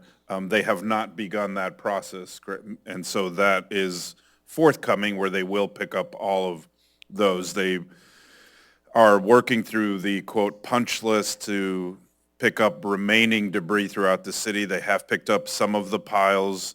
Other piles were picked up by the FDOT's contractor on Gulf Boulevard. As of a few hours ago, there are 2 to 3 piles on, depending how you define a pile, on Gulf Boulevard. There's still one on the west side of Gulf Boulevard, just north of 130th, our 130th Avenue West, or our parking lot. There is another smaller pile as you approach 131st on the west side of Gulf Boulevard, I think on the south and the north side of 131st Avenue West. There's another one as you approach 140th on the east side of Gulf Boulevard, again, in front of, I forget the rental building, but near Sweet Brunette. So those will be removed. The majority of debris has been removed. So again, getting the city clean, debris-free, removing the remaining hazardous materials. We are working through our repair mitigation to the city's infrastructure to include obviously our parking lots, our parks. We had the softball fields kind of put back as they were before as an example. And so staff continues, and we are getting quotes, we're issuing bids to have other repair work, such as in this building, the recreation center, other repairs that need to be done at Archibald Park, for example. That will also include the structure, the building at Archibald Park, which is where the snack shack was and will be located. So all of that kind of is still, that will continue for the next the debris removal hopefully will finish in a few weeks. And then we will, continue with the repairs and as I mentioned, for the rest of our infrastructure. We are finding some roads and some of our stormwater infrastructure that we continue to review, as we've discussed before, make sure that if anything needs to be repaired, that everything is repaired. I do want to mention that our involvement, or the cities and our staff with FEMA, has multiple facets, just to reiterate, as I've stated before. We have our involvement with FEMA for the reimbursement of our expenses, reimbursement for everything from our repairs and what's not covered by our insurance, to the biggest cost will be the debris removal, to everything that we are spending to be reimbursed by FEMA. That is part of the public assistance program. We have been and will continue to provide information on individual assistance. So all impacted households and individuals, whether you've been totally displaced, you had personal property removed, you've been in a hotel, that is individual assistance that we have been providing information, mostly directing people to go online to disasterassistance.gov, call FEMA, go directly to the Enoch Davis Center, which I believe has closed, but I forgot to check before the meeting, but we will check in an update where, if there is an in-person location to speak directly with FEMA representatives. Then the biggest one and what Senator DeSigli spoke about is, of course, the permitting, the 50% rule, everything related to that. That is taking up the lion's share, obviously, of city staff to get that and, again, get everybody back in their homes. We are providing weekly statistics for the number of permit applications we've received and the number of permits issued, and we will continue to do that. The number of substantial damage notifications that have gone out, I believe we've eclipsed over 700 of those, and those continue almost daily. And as Mayor, you stated earlier, honestly, sometimes I feel, what else can I do? I'm not an expert in all of these, but we have, exceptional staff, from Marcy to Jenny to Andrew to Joe to Jay, Lisa, everyone else, Frank, Barb, Holden, et cetera, in our community development, our building, and of course all of Megan's staff, really everyone, Jay staff and recreation, the chief staff and fire. So what's the best way to state it? So to put the city together takes a whole city. And that's where we are. We will continue to do that. That is our commitment going forward. So I'll turn it over to, I think, Marcy to provide a couple of updates that we may have, but we will have, as soon as we kind of go through some of the updates of any changes regarding the permitting, inspections, substantial damage improvement processes, I will speak about, we did receive a request that I shared with all of you for a little bit of our relief in specifically our laundry and shower trailer. So discuss that after I get with Marcy. So, Marcy, anything to update? Good evening, everybody. So, yep, I'll provide a little bit of update about where we're at in the permit kind of workflow process. My hope is by sunset this Saturday, we will have close to or a little over 900 determinations out, if not higher. I'm kind of downplaying that, but I think it'll be more, but we'll go with 900 now. The determinations are a combination of kind of the work that the staff put in and the determinations we made, as well as the large amount of data we're getting from Tidal Basin. That's a sub-consultant who also has been doing the determinations. With the data that we get from them, we're doing our very best to QC that to the ability that we have with the information that we have. And so the letters are going out with those determinations. And it's important to remember those determinations are preliminary. If you are determined substantially damaged through documentation, that can be easily reversed. It is not difficult, but it does require additional documentation. So I know people want to talk us out of it, but it's really not conversation, again, documentation. And we will reverse those decisions with that information. But it's critical that we show that we're following the process, we're using the system, and we're going through those steps. And so that's why those are being done. We're at a stage now where we pretty much have every ball in the air. So wherever you can be from the substantial determination to close out of a permit, we've got all of that going on now. So it's full bore on getting the letters out. We're fully reviewing any permit applications that are submitted. We're trying to get as much information out there to the public as far as what those applications need to look like and what's important. And again, city staff does not want to look at, review, or hold one more document than we absolutely have to have. So if we're asking for it, we do need it. It is critical in our decision-making process.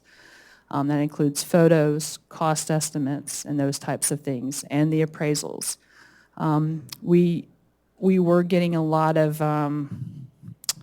feedback from a lot of professional appraisers who felt like there was a critical aspect of the appraisals that they didn't feel like we were being taught how to view properly.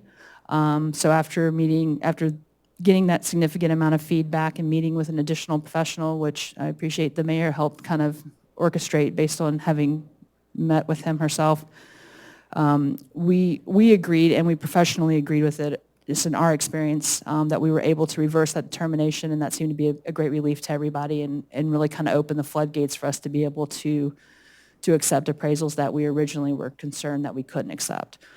So we were able to, through education and due diligence, kind of change that course. And so now I feel very comfortable professionally defending anybody who wants to argue with me about what we decided to do. So that's important to us as staff to make sure that we understand and feel comfortable with those decisions, because it does impact the residents. So we are able to do that. With that, we do have supporting offsite staff reviewing appraisals, as well as cost estimates. So we are able now in a position that we are utilizing those staff. We're sending them out as quick as we can get them into their portal, and from there they take it and distribute it to their staff. So whatever staff they have who is available is there to review it. So it's not like we just have two people. We have one person who gets them, and they're distributed to how many ever people they have available. So that it looks to be going very well so far. So like I said, they're also going to they're doing cost estimates for us as well. So we're meeting later this week with the head person for that. So we're going to continue to educate ourselves on that, kind of tell them what we expect from them and the values that we're looking at. So we're shoring up that. And given the fact that we are kind of at a different phase of everything, and we do have all the balls in the air, we are looking at providing a more robust open hours permit process. The goal will be to get people a little further along than we have been. So we're hoping to start that as a little bit of a soft launch next week. Pinellas County, I've heard a lot of good things about their process, so we've reached out to them, and we're going to try to facilitate if not a conversation, an in-person visit to go see how their process is working, how their flow is going. That way we can learn from any mistakes they've made, not make them, and kind of make the process efficient at the beginning. So that's why you see some of the tables coming out. We're going to start setting up some more workstations. We'll have more staff out here. So that will be coming, and I think I think that's going to be extremely helpful for everybody. So we've grown, we've learned, we're trying to move as fast as possible. We know that this is, I mean, we feel for every single resident that comes in. We've, you know, if some of us haven't lived it or been affected directly by it, I've not heard anybody, none of my team members have complained about the Saturdays or the late nights. When we met with the appraiser we spoke with, he's like, you know, gosh, I'm getting all hours of the night, I'm getting emails from Joe. And I was like, yep, everybody is. So maybe you may not like the email, but you're getting them. So we are working around the clock. And like I said, nobody has once complained. And it's a testament to the staff that we have, the city staff across the board. I can't say enough about the young kids with endless energy that we got from the rec center who just, they're sponges. It's amazing to hear them talk, what all they've learned, and they seem to enjoy it. So I'm hoping that maybe we've given them some career, options here. Let's see, what else do I have on my list?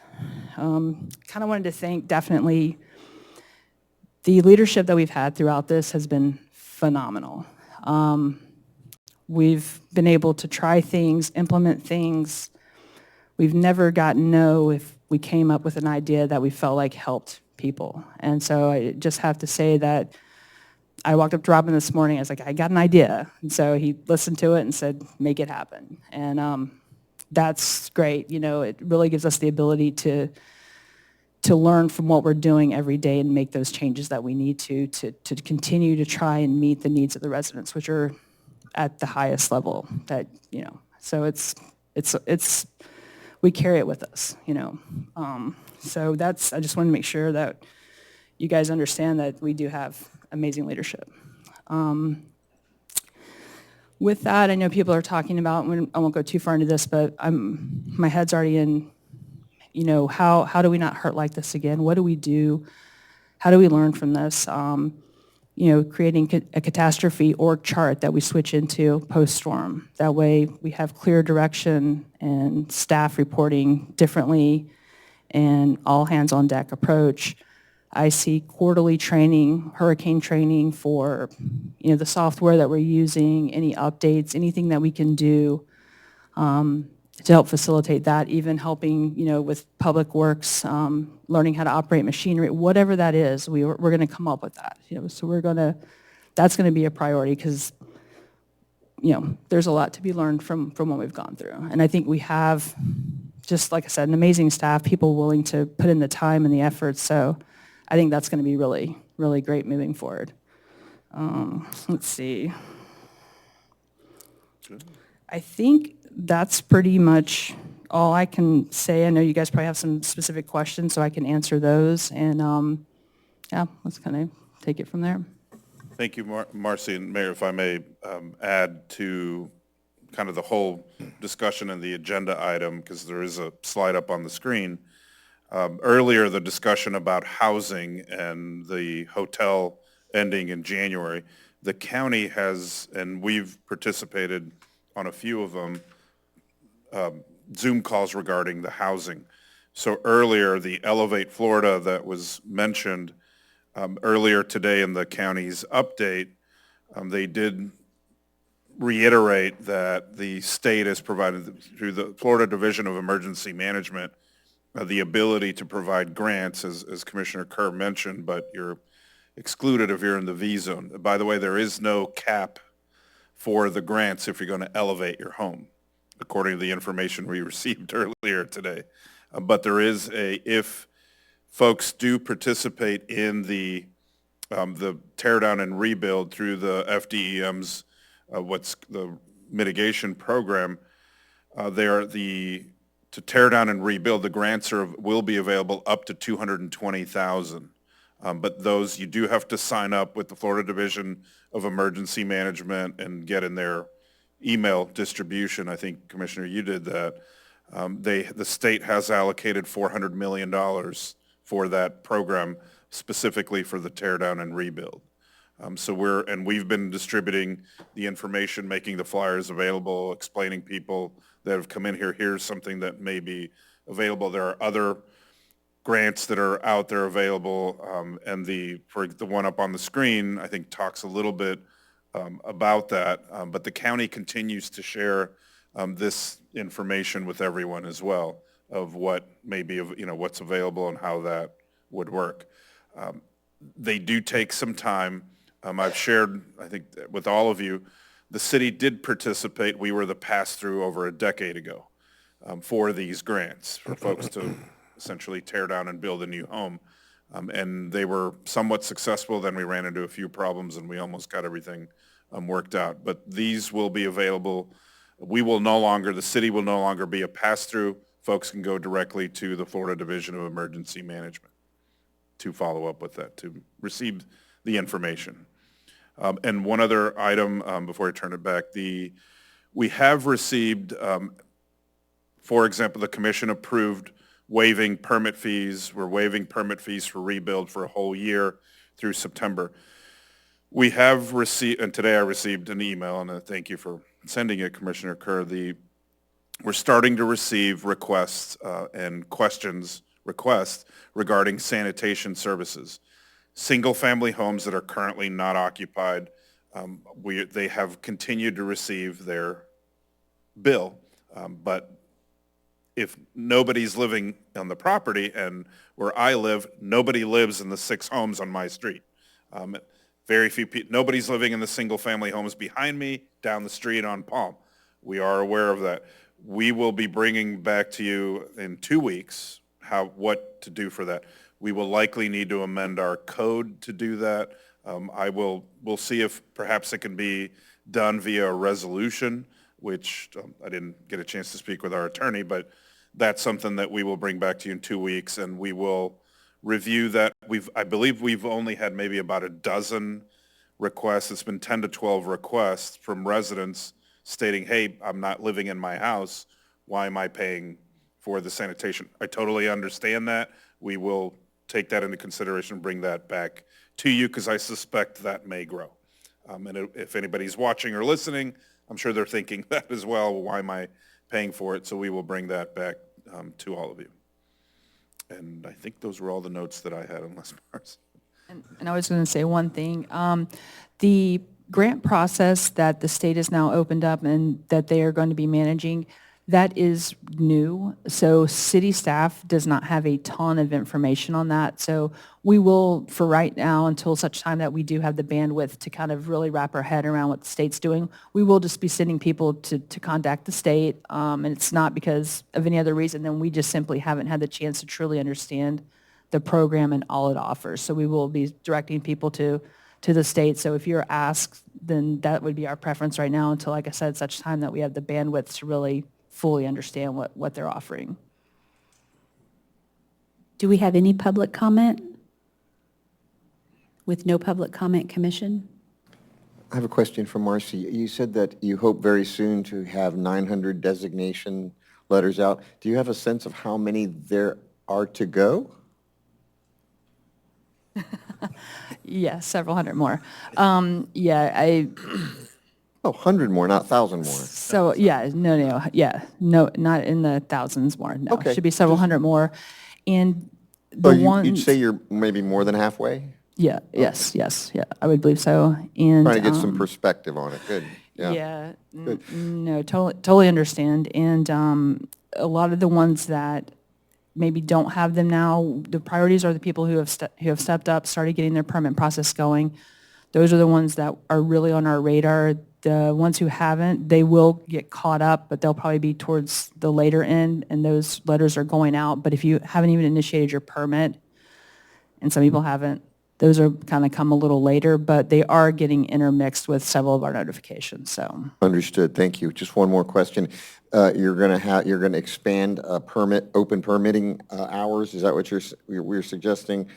Is that for residents to address any permitting questions or issues, or just for applying for, or can they come in just to ask questions? So, yeah, our goal is to really, we really want people to leave with some traction. We want people to leave feeling like they've completed something, accomplished something, or have something in hand.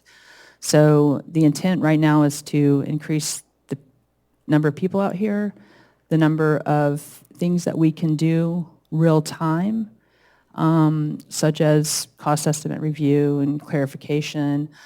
What that'll do is it'll help eliminate some of the back and forth. You submit something, then we have a question, then you have a question about the question we have.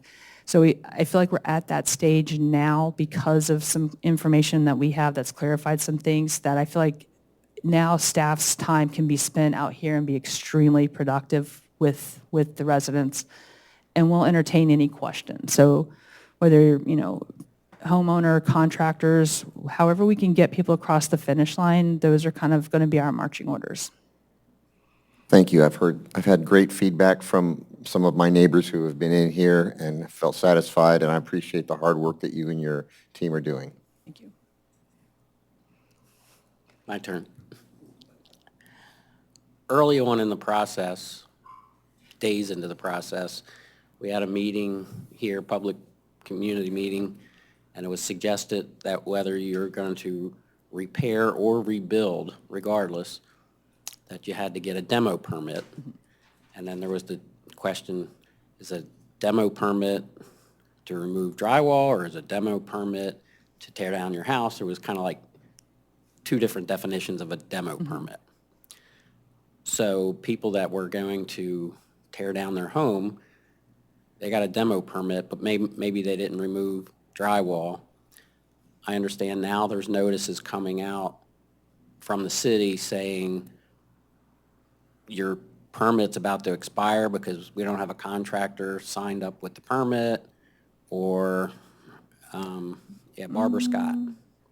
So if they're getting that notification, honestly, I would think that that would probably have been a permit that was maybe already in the system, because I don't know. I'd have to ask what triggered that. I'd have to ask Barb what triggered that. Okay, I just want to bring it to your attention. No, I appreciate that. I don't know how many are going out, but I know it's happening. Regarding FDEM, it's encouraging. There's new information out as early as today that you received. And so just for clarification for anyone that watches, if you're in an AE zone, you can apply for the FDEM. Well, let me stop. Are they accepting applications yet? Don't think so. I think we will find out. I don't think so just yet. It's the notes that I have from the earlier meeting that the state is still hiring vendors to manage the process. But we'll find out and advise. Okay, well, when we are notified that it is, I just would request that public notification be put out. Absolutely. But just for clarification, so if you're in an AE zone, which I think most of the city would be, then they would be eligible to either elevate at $220,000 cap. No, to elevate, there is no cap. No cap, according. But there's a cost share. Yes. I would expect. Do we know what the cost share is? I know I'm asking very specific questions. We'll find out. But there's probably a cost share, 75-25 or whatever it is, and that would regulate the cap, I would imagine. Here again, I'm making assumptions. These are the questions that people are going to ask. But to rebuild, which just boggles my mind, if you're in a V zone, you can elevate and qualify for the grant, but you can't put a new structure on those same columns and qualify for the grant. That just boggles my mind. But they're following FEMA, so I'm not pointing fingers. I just want to bring it to everyone's attention. That's what I've been told. Okay. And I took an email and shared that with the city manager 6 weeks ago, something like that. Yeah, unfortunately, like I said, I can't speak to it. I just haven't had the chance, with it being so new, to dive into that. So Well, when I was told it, I couldn't believe it. The state representative basically said, don't look at me. We're following FEMA standards, and I went into the FEMA guidelines, and they are. That's what FEMA says. So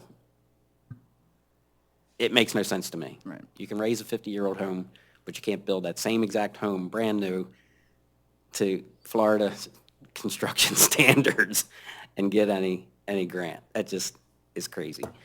So I don't know if someone, when you're starting to dig into this, can ask that specific question.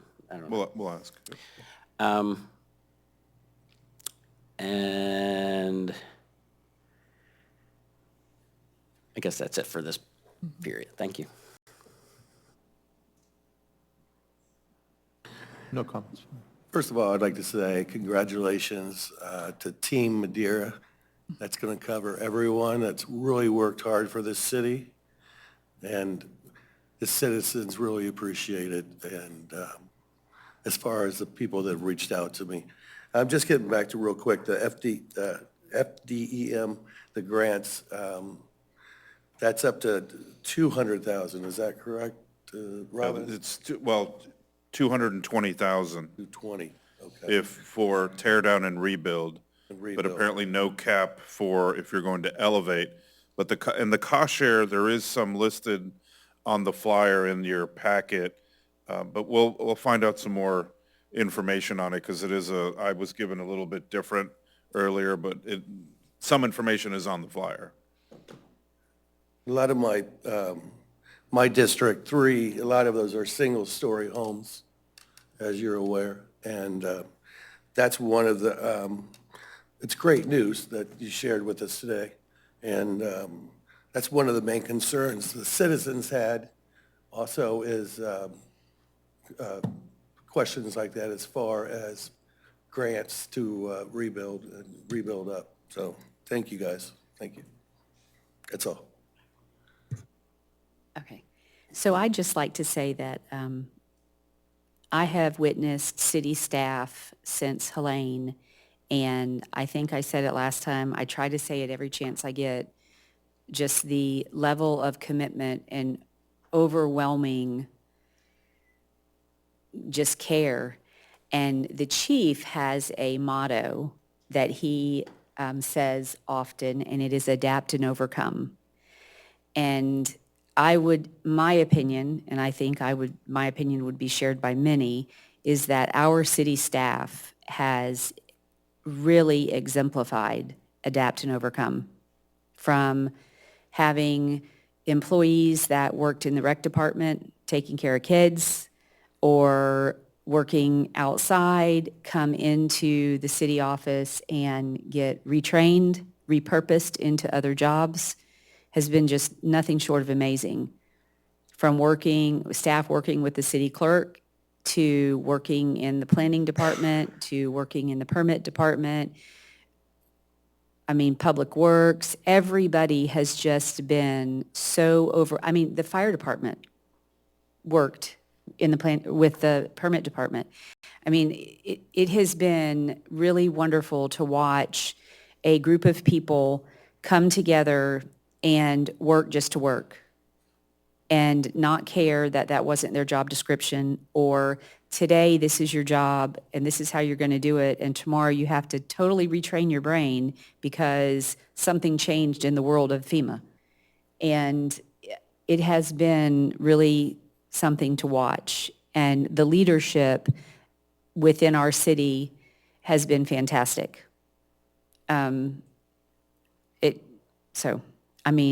Thank you to all the employees, and thank you to Robin. Thank you to everyone that has worked so hard and tirelessly. And I haven't heard anyone complain. And I've been here a lot, lurking around and eavesdropping on trying to learn something or understand.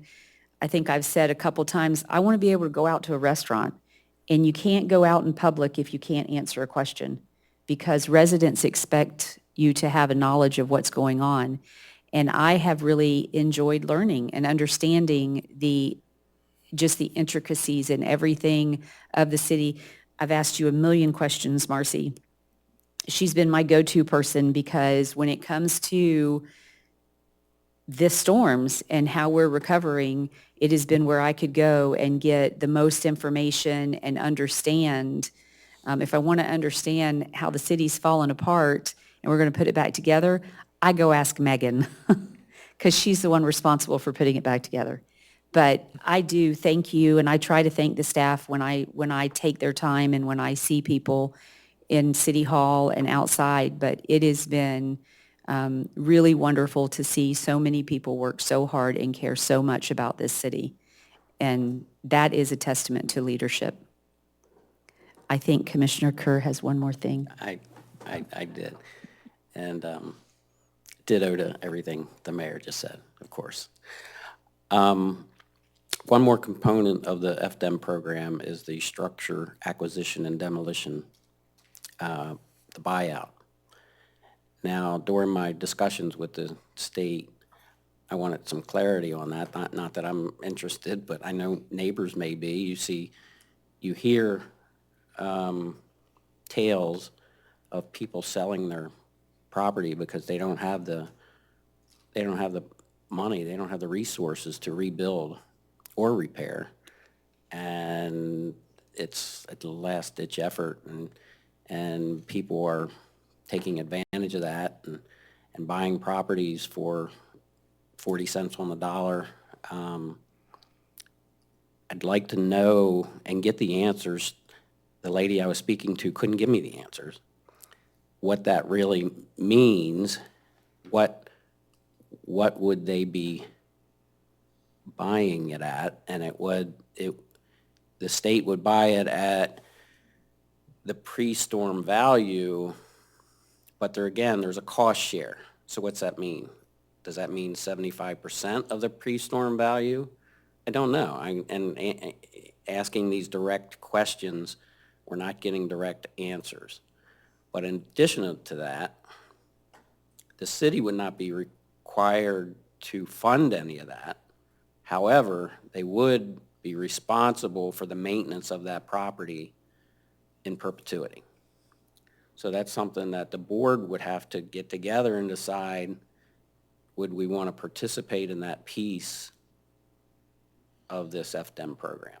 So I think it's critically important that we bring it to a workshop, perhaps the next workshop. Would the city want to be involved in that piece? And to understand for the residents, if I have to sell my property, am I guaranteed a certain value from the state so I don't have to sell it for pennies on the dollar because people are taking advantage of me in a duress situation? Now, I think this is coming a little too late because a lot of people have made those decisions already. But it's important to know. I think some people are still up in the air. What do I do? You know, trying to figure out what grants are available, trying to figure out what SBA loan programs are available, what FEMA's going to give them, what their insurance is going to give them, what if I'm not insured? All these questions. So people are delaying and either demoing their home or repairing their home. And now that the permits are coming out, they have to make those decisions. You just have to have all your information. And this is a big piece of it. So I just want to make sure that everyone understands all the different options and what it means to the city. Because if the state buys a piece of property, well, that's going to take it off the tax rolls. And is that a big deal for the city? Maybe, maybe not. What can the city do with that property? You know, would they become pocket parks? Would they become, you put pavilions on them and they use them for community? You know, there's a lot of things to discuss, and that's not my point. My point is we don't have all the information and we need to get it. And you guys are overwhelmed, but these are some questions that can just be floated out, and then I think from the city it becomes a stronger question than from a resident. And again, and I think it's important to know that this is all very recent. The state has just recently started doing this. So a lot of the stuff, there are a significant amount of questions that we can answer related to SBA, ICC, what those situations look like.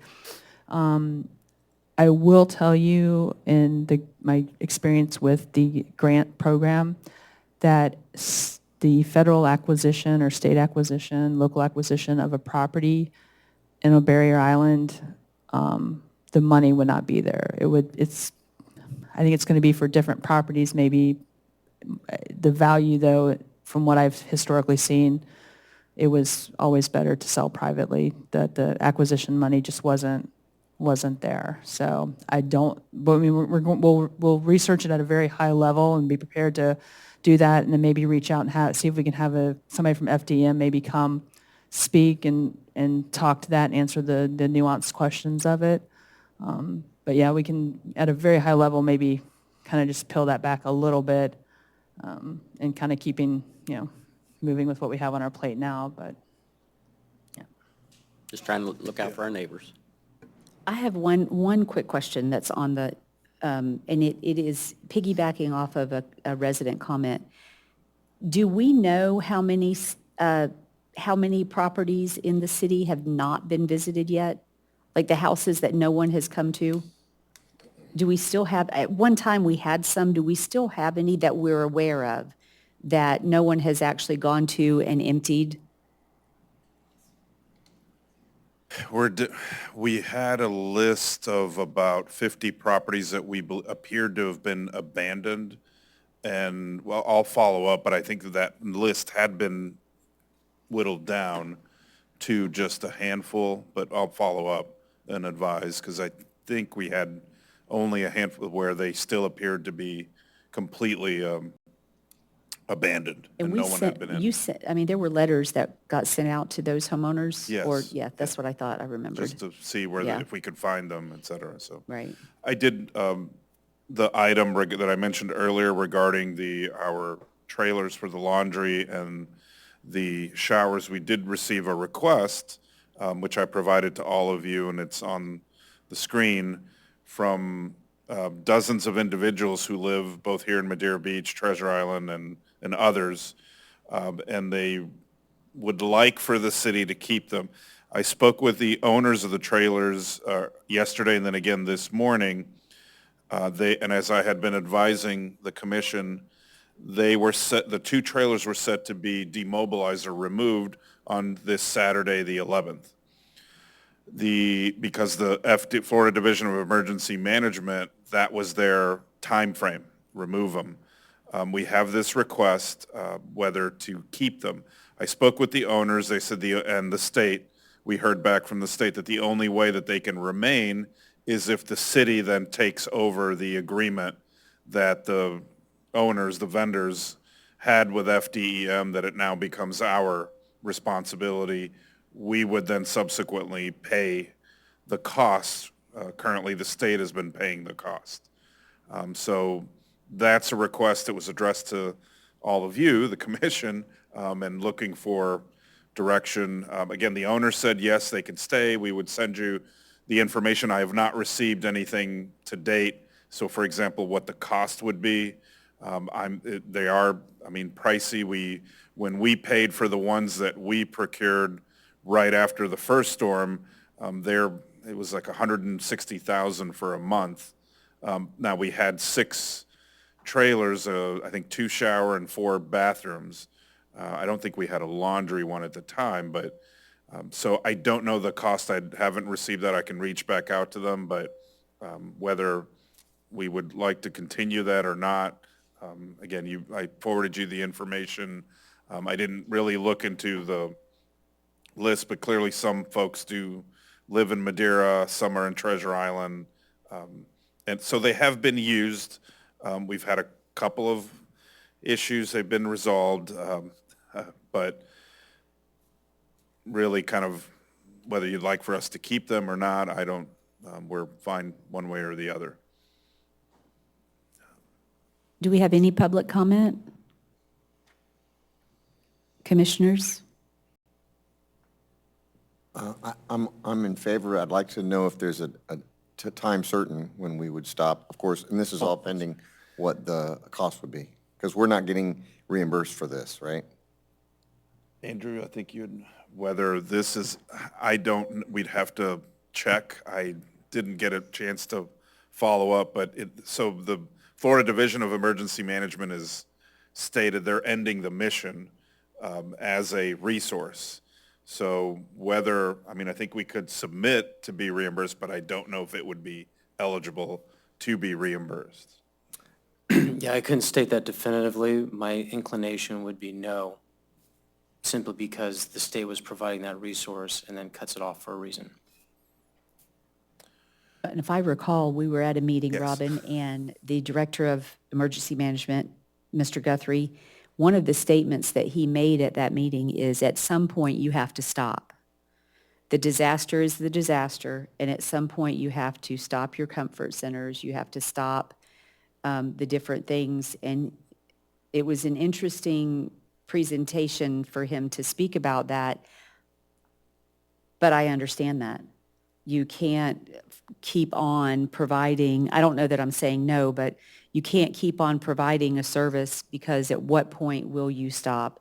And his message that day, correct me if I'm wrong, Robin, was you have to stop it, because the longer you do it, the more people will become dependent on it and want to continue it.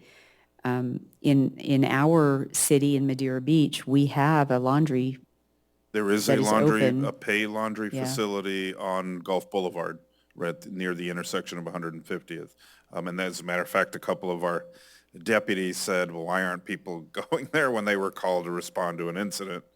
And I said, no, I agree with you. It reopened, it's there, it's available. I've used it a couple of times. I did use the laundry trailer. It is super convenient. But yeah, you're right. I mean, that is what Director Guthrie did say at some point. I understand the request. We empathize with individuals, but you're right, Mayor. I mean, at some point, how long do you continue it? My thoughts were try it for 30 days, see what happens, or, at January 11th, if we were to, possibly through the end of January, maybe through February, and see what that would be like. You have no idea what the cost will be associated with I'm it. guessing it'd probably be at least $150,000 through the end of February. That's a lot of money, given the, Oh, no, again, I'm basing it on what we paid. for what we had before. And they're going to leave right now when? This Saturday, the On 11th. Saturday. Commission? Without knowing the cost, it's hard to, but I understand, we do need to have a time certain, because this date was not kept a secret. No, People have known about this date for a while, maybe just to the end of the month. Just extend it, this is drop dead, end of the month, these facilities will be removed. Not to be non-empathetic, but we're several months away, and we can't let this be something that people get used to forever. So I'm suggesting maybe to the end of the month. I need to jump in here. This is not agendized. You don't have a contract. You don't have an ultimate cost. You no longer have an emergency. You would be violating your code if you approved to continue something on, especially in the range of $150,000 without the information, without following the code. I would strongly recommend you not go down this path. You can discuss it, but don't go down this path until it's been properly vetted. I agree with Mr. Trask. You have to follow the state guidelines. It is what it is. There are commercial laundry facilities available. You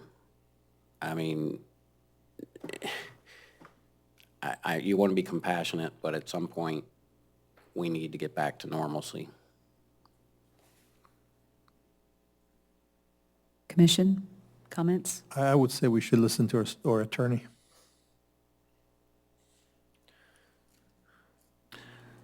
So when would be the last day? Do we have to set that up? When would be the last day, and should we The put a note? 11th, this Saturday. Saturday would be the last day.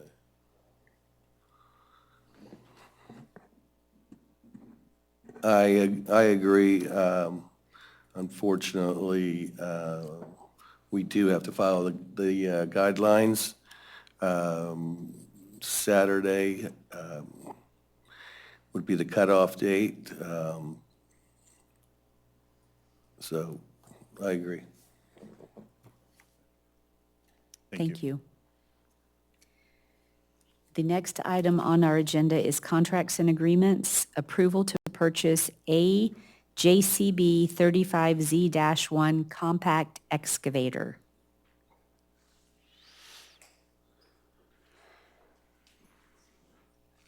Good evening, Mayor and Commissioners. The item that you have before you was in the budget for FY 2025. What we have found through our hurricanes is that we really, really needed this piece of equipment.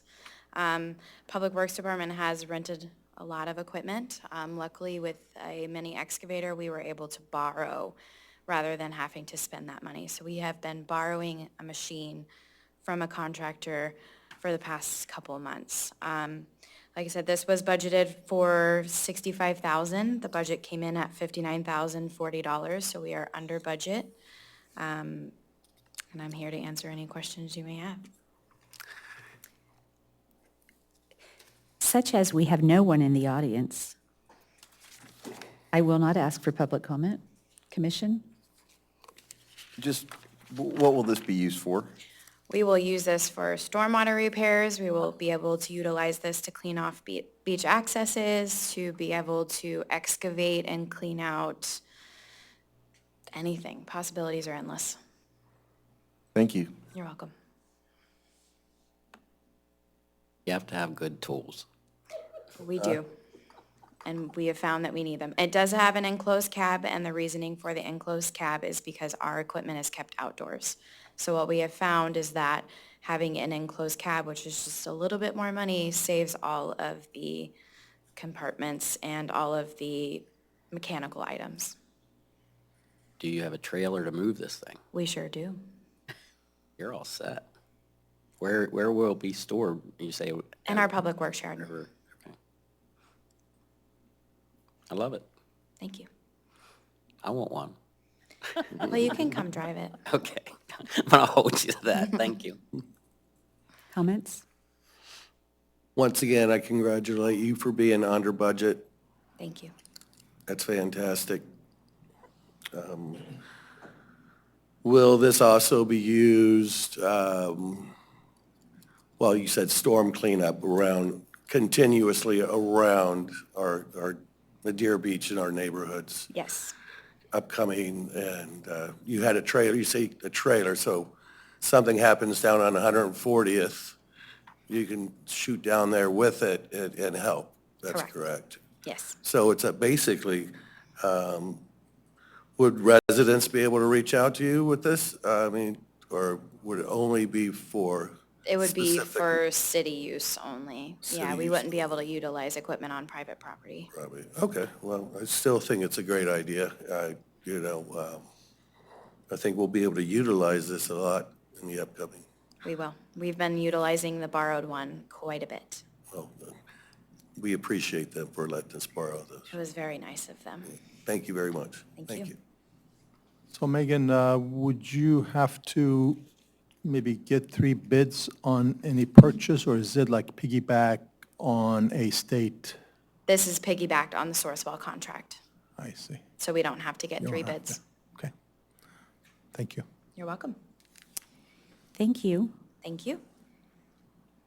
Do we have a motion? I'd like to make a motion that we approve to purchase a JCB 35Z-1 compact excavator. Do we have a second? Second? City Clerk, would you call the roll, please? Commissioner Kerr, Yes. Vice Mayor Taglerini, Yes? Commissioner Gabayie, Yes.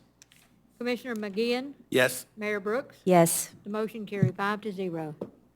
Next on the agenda is new business. It's the 2025 Florida Legislative Session. Robin? Thank you, Mayor and Commission.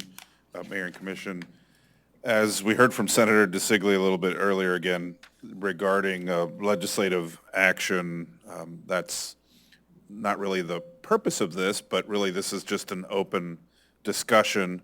To begin the process, since the legislative session begins in a little bit less than 2 months, really give you an overview of what the city has you essentially worked with our legislative delegation in attempting to secure both funding, more so on the funding side, a little bit less on the legislation or legislative law changes. So the city has had some success in securing funding for the dredging last year for some seawall repairs that are happening this year. Of course, we've been, working particularly through the Big C issues common to all of us here on the coast, including, for example, the short-term rental proposed legislation and other proposed legislation involving, changes to the building codes, et cetera. So really this is to get, again, a little bit of feedback, again, due to the time constraint from all of you. The legislature has been working on resiliency, everything from, again, as I stated, we received funding for seawall repairs and replacement to potentially any type of stormwater project. We've received funding, I didn't include here, where we've received funding for some of our street repairs that are in our stormwater project budget. So really kind of to get some of your input going forward, we're kind of looking at, again, anything related to resiliency. We have made requests in the past, specifically for appropriations, for a kind of public works fire joint building that did not receive any appropriation. But if there's anything between staff and I that we've talked about going forward, again, getting funding for our road projects that have a stormwater, try to alleviate flooding, but anything going forward to exactly that, to alleviate for future flooding impacts from the storms that we've had. So really kind of an open discussion, anything that we could share with Schumacher, who we still utilize as our lobbyist group up in Tallahassee. I'll have a representative from Schumacher. We're trying to get him for the workshop in January, but they're getting busy with the upcoming session. So that's the purpose of this item, is really to get anything that you would like to relay to Schumacher or our legislative delegation. There is a meeting tomorrow up at the St. Petersburg College Clearwater campus with the delegation. So another opportunity to provide some input directly to our representatives and senator. Commission? Can they fix that Madeira Springs in front of Daiquiri Deck? That's That it's an we've addressed it with FDOT. Not so sure much of a specific legislative action or funding, but it's an annoyance. Years. I know. For about a decade, I think. FDOT did make a significant repair last year, but obviously it's come back. FDOT spent $250,000 on under drains, which was the project that you saw last year.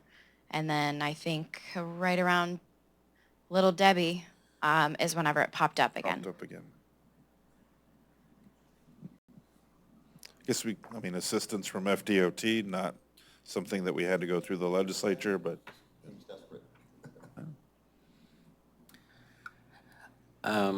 I was going to suggest that we put this on the workshop when Senator DeSigley was speaking. He asked again for the infrastructure funding request. Is this something we need to do now because of this upcoming meeting? I think it would be helpful to provide something so we can relay that to them. Well, just some things that come to mind is I know that the federal government authorized some huge number 6 months ago or whatever it was, well, I guess it wasn't that long because the storm was only in September, for power infrastructure. I know that's always been off the table when speaking with the delegation, but maybe now that federal funds are available for just that, we can have that, at least, if you don't request it, you won't get it. Right. And of course, the power, that goes along with, we have plenty of roadway infrastructure improvements we need to do, road elevations. And, Bay Point, I mean, we've had them on the budget review for some time. If we can get some of those, some funding on some of those, that's just a quick, short list. I have a email here I sent to myself, basically. Bear with me. FEMA announces $1.35 billion to increase climate resilience nationwide. So climate resilience, I would think that has to do with road elevations and our stormwater. That all kind of goes together, and with what Elevate TI, those gentlemen that were here with our last meeting, some of those thoughts. So that's the quick list as far as I'm concerned.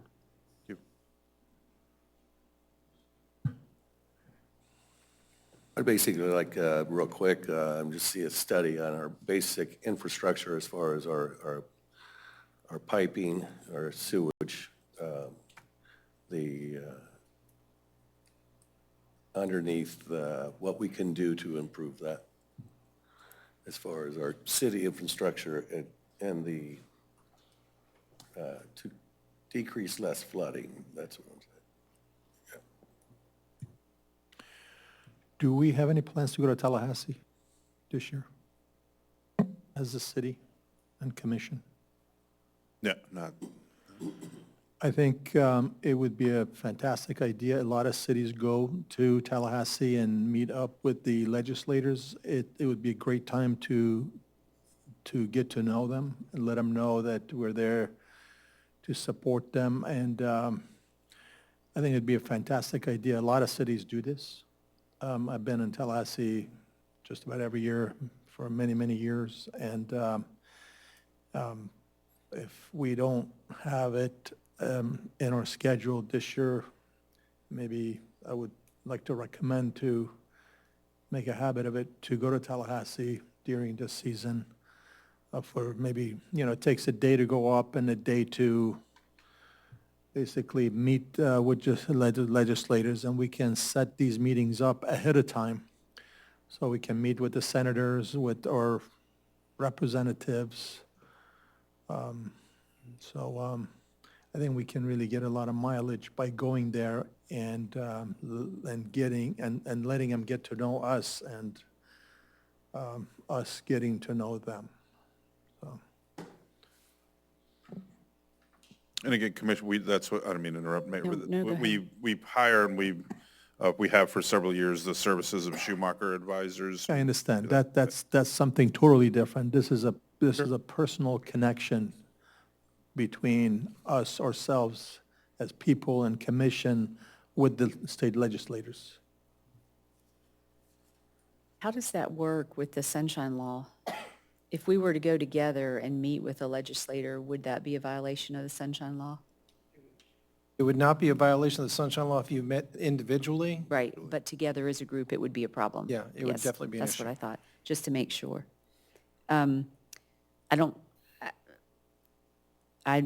don't disagree with you, Commissioner, but I think that our representatives, we should work more at our relationships that we have with them. Over the years, the city has had strong ties with our representatives, and, but Our it's... lobbyists, you mean? No, our... Or state Yeah, our representatives. state representatives. And but they change depending on, the relationships tend to change based off of who's sitting up here. And I think that's a shame, because we sit up here serving the residents of the city. That's our job, right? That's why we're here. And there's no reason why on any given day we can't individually have that relationship. I don't know what that would look like to go to Tallahassee if we all went. I'm not sure, so I need to understand that more. I think that the relationship is great. What I'd like to see from the city staff is, within our budget over the next several years, we have projects that are planned, and to gather together those projects and determine where it would be best to, for our lobbyists or for us to want to look for money. Like when we got the money for the dredging of Johns Pass, it was because the commission partnered with Representative Linda Cheney, and that's how we got that. And there are other areas in the city that I'm not quite sure how in depth. I love the idea of the roads that Commissioner Kerr is talking about. We've got a lot of roads that need to be worked on, and how can we weave that into our lobbyists helping us, and what is he doing for us? I say he, because I'm just saying person, but I had that as one of my questions is, what is the lobbyist doing for us? Because I don't recall an update. I don't recall, we pay them, we pay the company. And so if, Robin, when you say you're trying to get them here next week, I don't understand the word trying, not from you, that's not directed at you, but what I mean by that is, we pay them to work for us. Why wouldn't they come here on a regular basis and give us an update? Why wouldn't they be here helping us? Or maybe that's not their role, to talk to us about, the possibilities of what's available and what's out there to have. That's my thoughts. I don't know. How much do we pay them? Do we know? Yeah, it's about, I think it's $4,000 a month, or 42 and change, but it's about 50,000 a year. And typically, what would we get for that? Well, more so on the appropriation side, what's on the item, that Yep. the 1.5 million, the 100,000, I believe we received, Megan can clarify, I think we received over $1 million for road projects as well in 2021 or 22. So if you look at that, if you look at those numbers, in 2022, we got $1.5 million for Johns Pass dredging, and my understanding on that was without Representative Cheney, we wouldn't have gotten that money. Now, I'm not saying that the lobbyist didn't do anything, but she got us that money. In 2023, we got nothing. Maybe we didn't ask for anything. Maybe we weren't advocating for them to do anything for us. And then in 2024, we got $100,000. I think it would warrant for us to understand what our city staff sees as projects that need to be done in the city, because we know the things that we think should be done, but the city staff is in it every day.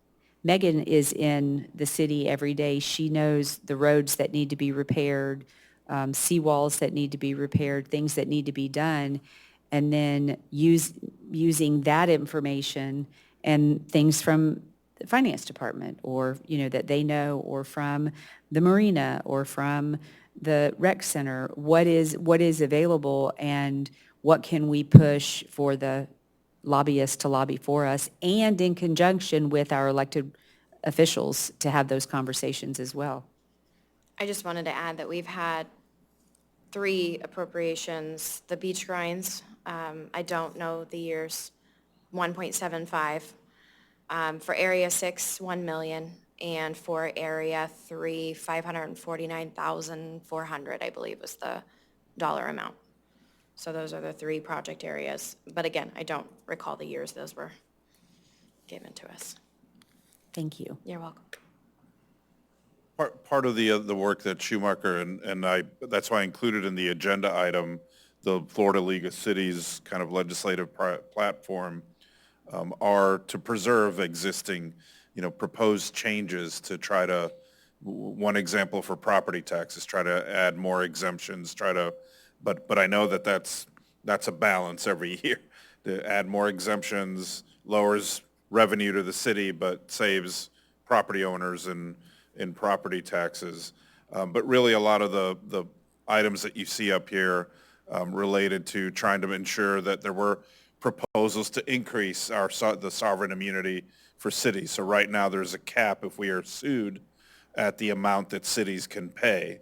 And there was a movement to increase those. And so there's the appropriation side and the legislative side, the policy issues, and trying to preserve and protect what we currently have, our ability to raise the revenue that we can, home rule, who best knows what your city needs than our residents, our businesses, our legislative delegation lives among our cities, our communities, but obviously not all. They all are representing different parts of the state. So I'll have, Schumacher here to give updates, and we will proceed and come up with, as the mayor stated, our projects, which we have in prior years, and look at the priorities and go forward. Didn't our representative from Schumacher change? Yes, so we have the previous one, RJ that had been, he left the company. We now have Jim Taylor, and I'll have him to introduce to all of you. I'm assuming you've met with Jim. Yes, met with Jim. We've never met. Yep. I would think that would be high on the Yep, list. we'll bring him. Yes. Any additional comments?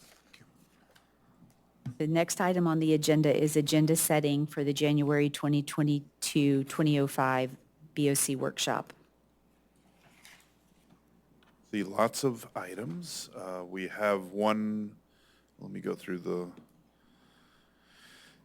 list to go through. We'll have a couple of ordinances to discuss. There are, annual for the CIP update that's part of our comprehensive plan, and some updates to the plan development. We'll talk about how the city disseminates our information kind of relative to our website as well. Discuss grant writing, where that's going to go, provide an update on the Military Court of Honor, give a fiscal 25 financial update for our first 3 months of the year. Again, we'll have a representative from APTIM on the dredging update, continue with the hurricane updates. We have advanced engineering design to give a follow-up presentation on the rebuilding Madeira Beach, the ordinance for temporary structures after the post-hurricanes, discuss mulch, website, information officer, task force committee. We have one other item to add. We were required, there was a legislative change last year. We now need to update our ordinance for adult use establishment. They did increase the minimum age, so we are required by that legislative change to update our code, our ordinance. I'd like to add the infrastructure funding request for Senator DeSigley. I don't know if we can lean on staff or yourself or someone to kind of come up with a preliminary list that we can discuss and maybe add to, so that at the end of the workshop, maybe we can get that ready to be sent off. And added to that, it would be the part about, if they are interacting with FEMA about the insurance. I think it's ridiculous that if you elevate above 4 foot above base flood elevation, that's not calculated into your insurance premium. Many homeowners are going to be elevating at a very high cost, and then to be hit with $8,000, $10,000, $12,000 insurance premiums when there's nothing you're really insuring is excessive. And it's my understanding, I could be wrong, but it's my understanding that private insurance is basically follows the same guidelines as FEMA, or might not be using the correct acronym, because they are basically insured by them as well. So they have to follow the same guidelines. So I think that needs to be a big push this legislative session to get, I mean, if they can change it one way, they can change it back. So that's my 2 cents. Thank you. Could I ask to maybe add Kitty and Tom Stewart Park to it, just because some residents have raised some questions and just like to just discuss it for a few minutes? Would it be possible at the workshop to have the department heads give us updates on their damage of, like, Public Works, Megan could give us an update on all of the damage that she's dealing with, like walkovers that are damaged, where we could talk about options for, instead of rebuilding the walkway today, putting in a Moby mat, and then rebuilding down the road so that those walkways are accessible now. And then, Jay could give us an update on the rec center and the fields so that we understand the status. And Frank can give us an update on, or whomever downstairs, Marcy, for each department head can give us a update where they're at with the storm and repairs and damages. And I don't know that everybody knows all the damages, so it would be informative.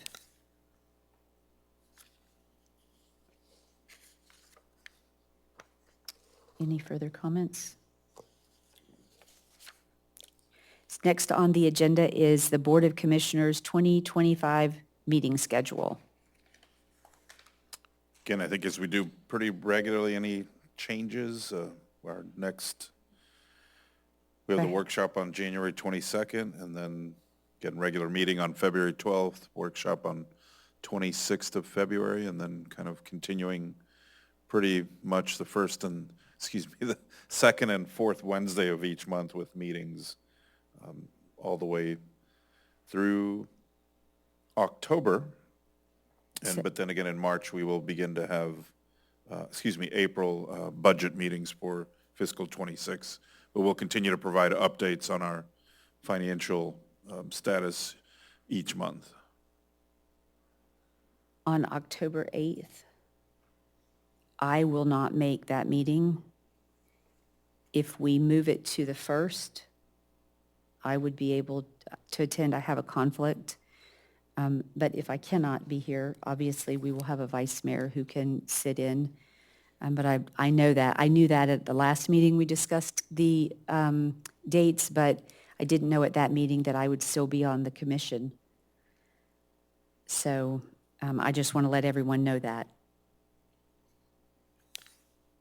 I don't know how changing that date would affect anyone else, but October the 8th, we're 8th? scheduled for a Okay. regular Regular meeting. meeting. And you want to have it on the 6th? The 1st. Oh, the 1st. Oh, okay, I got you. If we can, we can. If we can't, I just will not be in attendance, and I did not want to wait till the last minute. I don't have any conflicts. I'm fine. Yeah. Okay, thank you very much. So we'll move, To the 1st. So, okay. the Wednesday, October the 8th, commission regular meeting will then take place on October the 1st. Thank you. We will update the schedule. Any other comments? Before you adjourn. Oh, yeah. Anything else on the calendar? Thank you. Okay. Next on the agenda is city attorney. I don't have anything today, thank you. Then next on the agenda is the city clerk report, January 2025. I would like to say it'll be wonderful that the oath of office will be given to Anne Marie Brooks again for a new term, 3-year term for mayor. Commissioner Eddie McGeehan, 2 years for Commissioner District 3. And Hoosh Gabayi for Commissioner District 4 for 2 more years. And we can have a reception before the meeting if you'd like, and on March the 12th. And really looking forward to that. Take new pictures if you would like. And invite your family And then also at that meeting, you can pick a new vice chair. It's at the regular meeting following the meeting after the election, which would be the 12th, the first meeting. Then, and also I put some history into the report on the 1954 BOC meeting minutes, which includes the City of Madeira Beach Erosion Plan. Ordinance 85 was adopted 3/9/1954. And also, the Laserfish public portal is ready to go live. I'm just waiting on Megan Powers to come back to it. The website would not let me change the public portal web address, so I couldn't do it. So hopefully that'll be done tomorrow.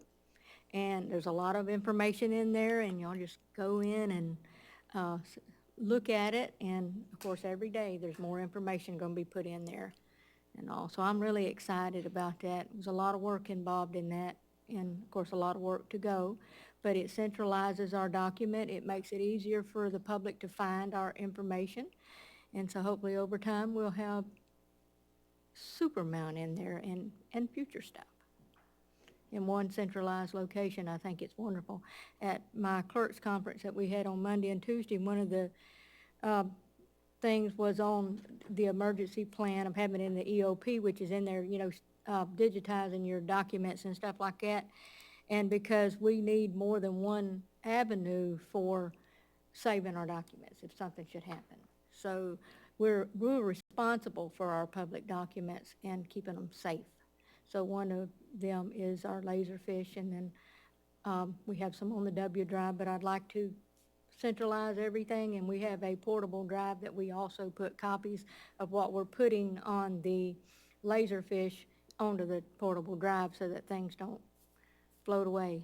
Because it's easy for somebody to copy and paste something, and sometimes they accidentally cut and paste, so which goes away, and we've been finding that.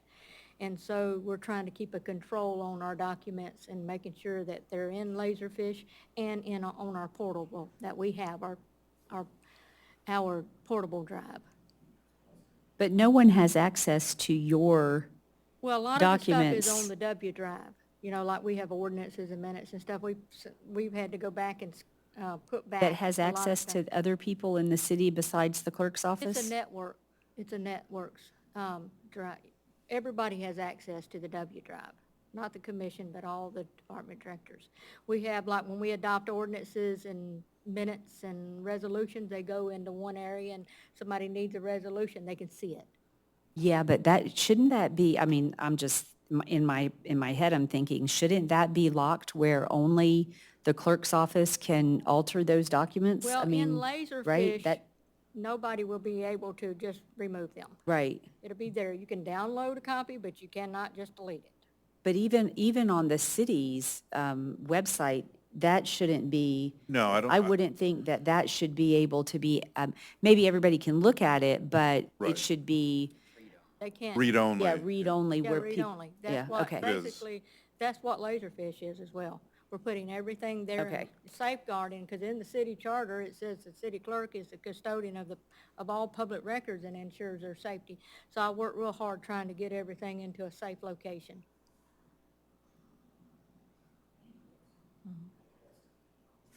City manager? Again, thank you, Mayor, Commissioner, for your continued support, attendance, and just overall comments, interactions with residents, businesses have been extremely helpful post-storms. I hear the staff is extremely happy to come in, particularly on Fridays, because on Fridays there are special snacks that arrive. So one of you mysteriously delivers some wonderful, so very, very much appreciated by staff. So thank you. And then we try to supplement throughout the week, but it's just not the same. It's one of the guys with nice hair. Yes, that's true. So thank you all again for that. Just a couple of quick reminders. Again, our workshop is 2 weeks, Wednesday, January 22nd. We will continue, as Marcy in our Community Development Department stated, in-person open hours to assist with permitting et cetera. We do have 2 Saturday dates, Saturday, January the 11th, and Saturday, January the 25th, from 10 a.m. to 1 p.m. On Tuesday, January the 28th, our master plan consultant, Kinley Horn, will be hosting the next public workshop here at City Hall Commission Chambers beginning at 5:30. We continue to disseminate that information, and we encourage folks to come out and participate. We had a very nice participation. The Kinley Horn participated in the Holiday Merry Market that was held out here in the park back on, in December 14th, I think, if I remember the date. So they did get quite a bit of feedback and lots of good ideas and comments from a lot of residents that were there, but even a few visitors, so definitely appreciate that. So Tuesday, January the 28th. And just I know they're not here, but a huge shout out to obviously all of our staff and everything that they continue to do.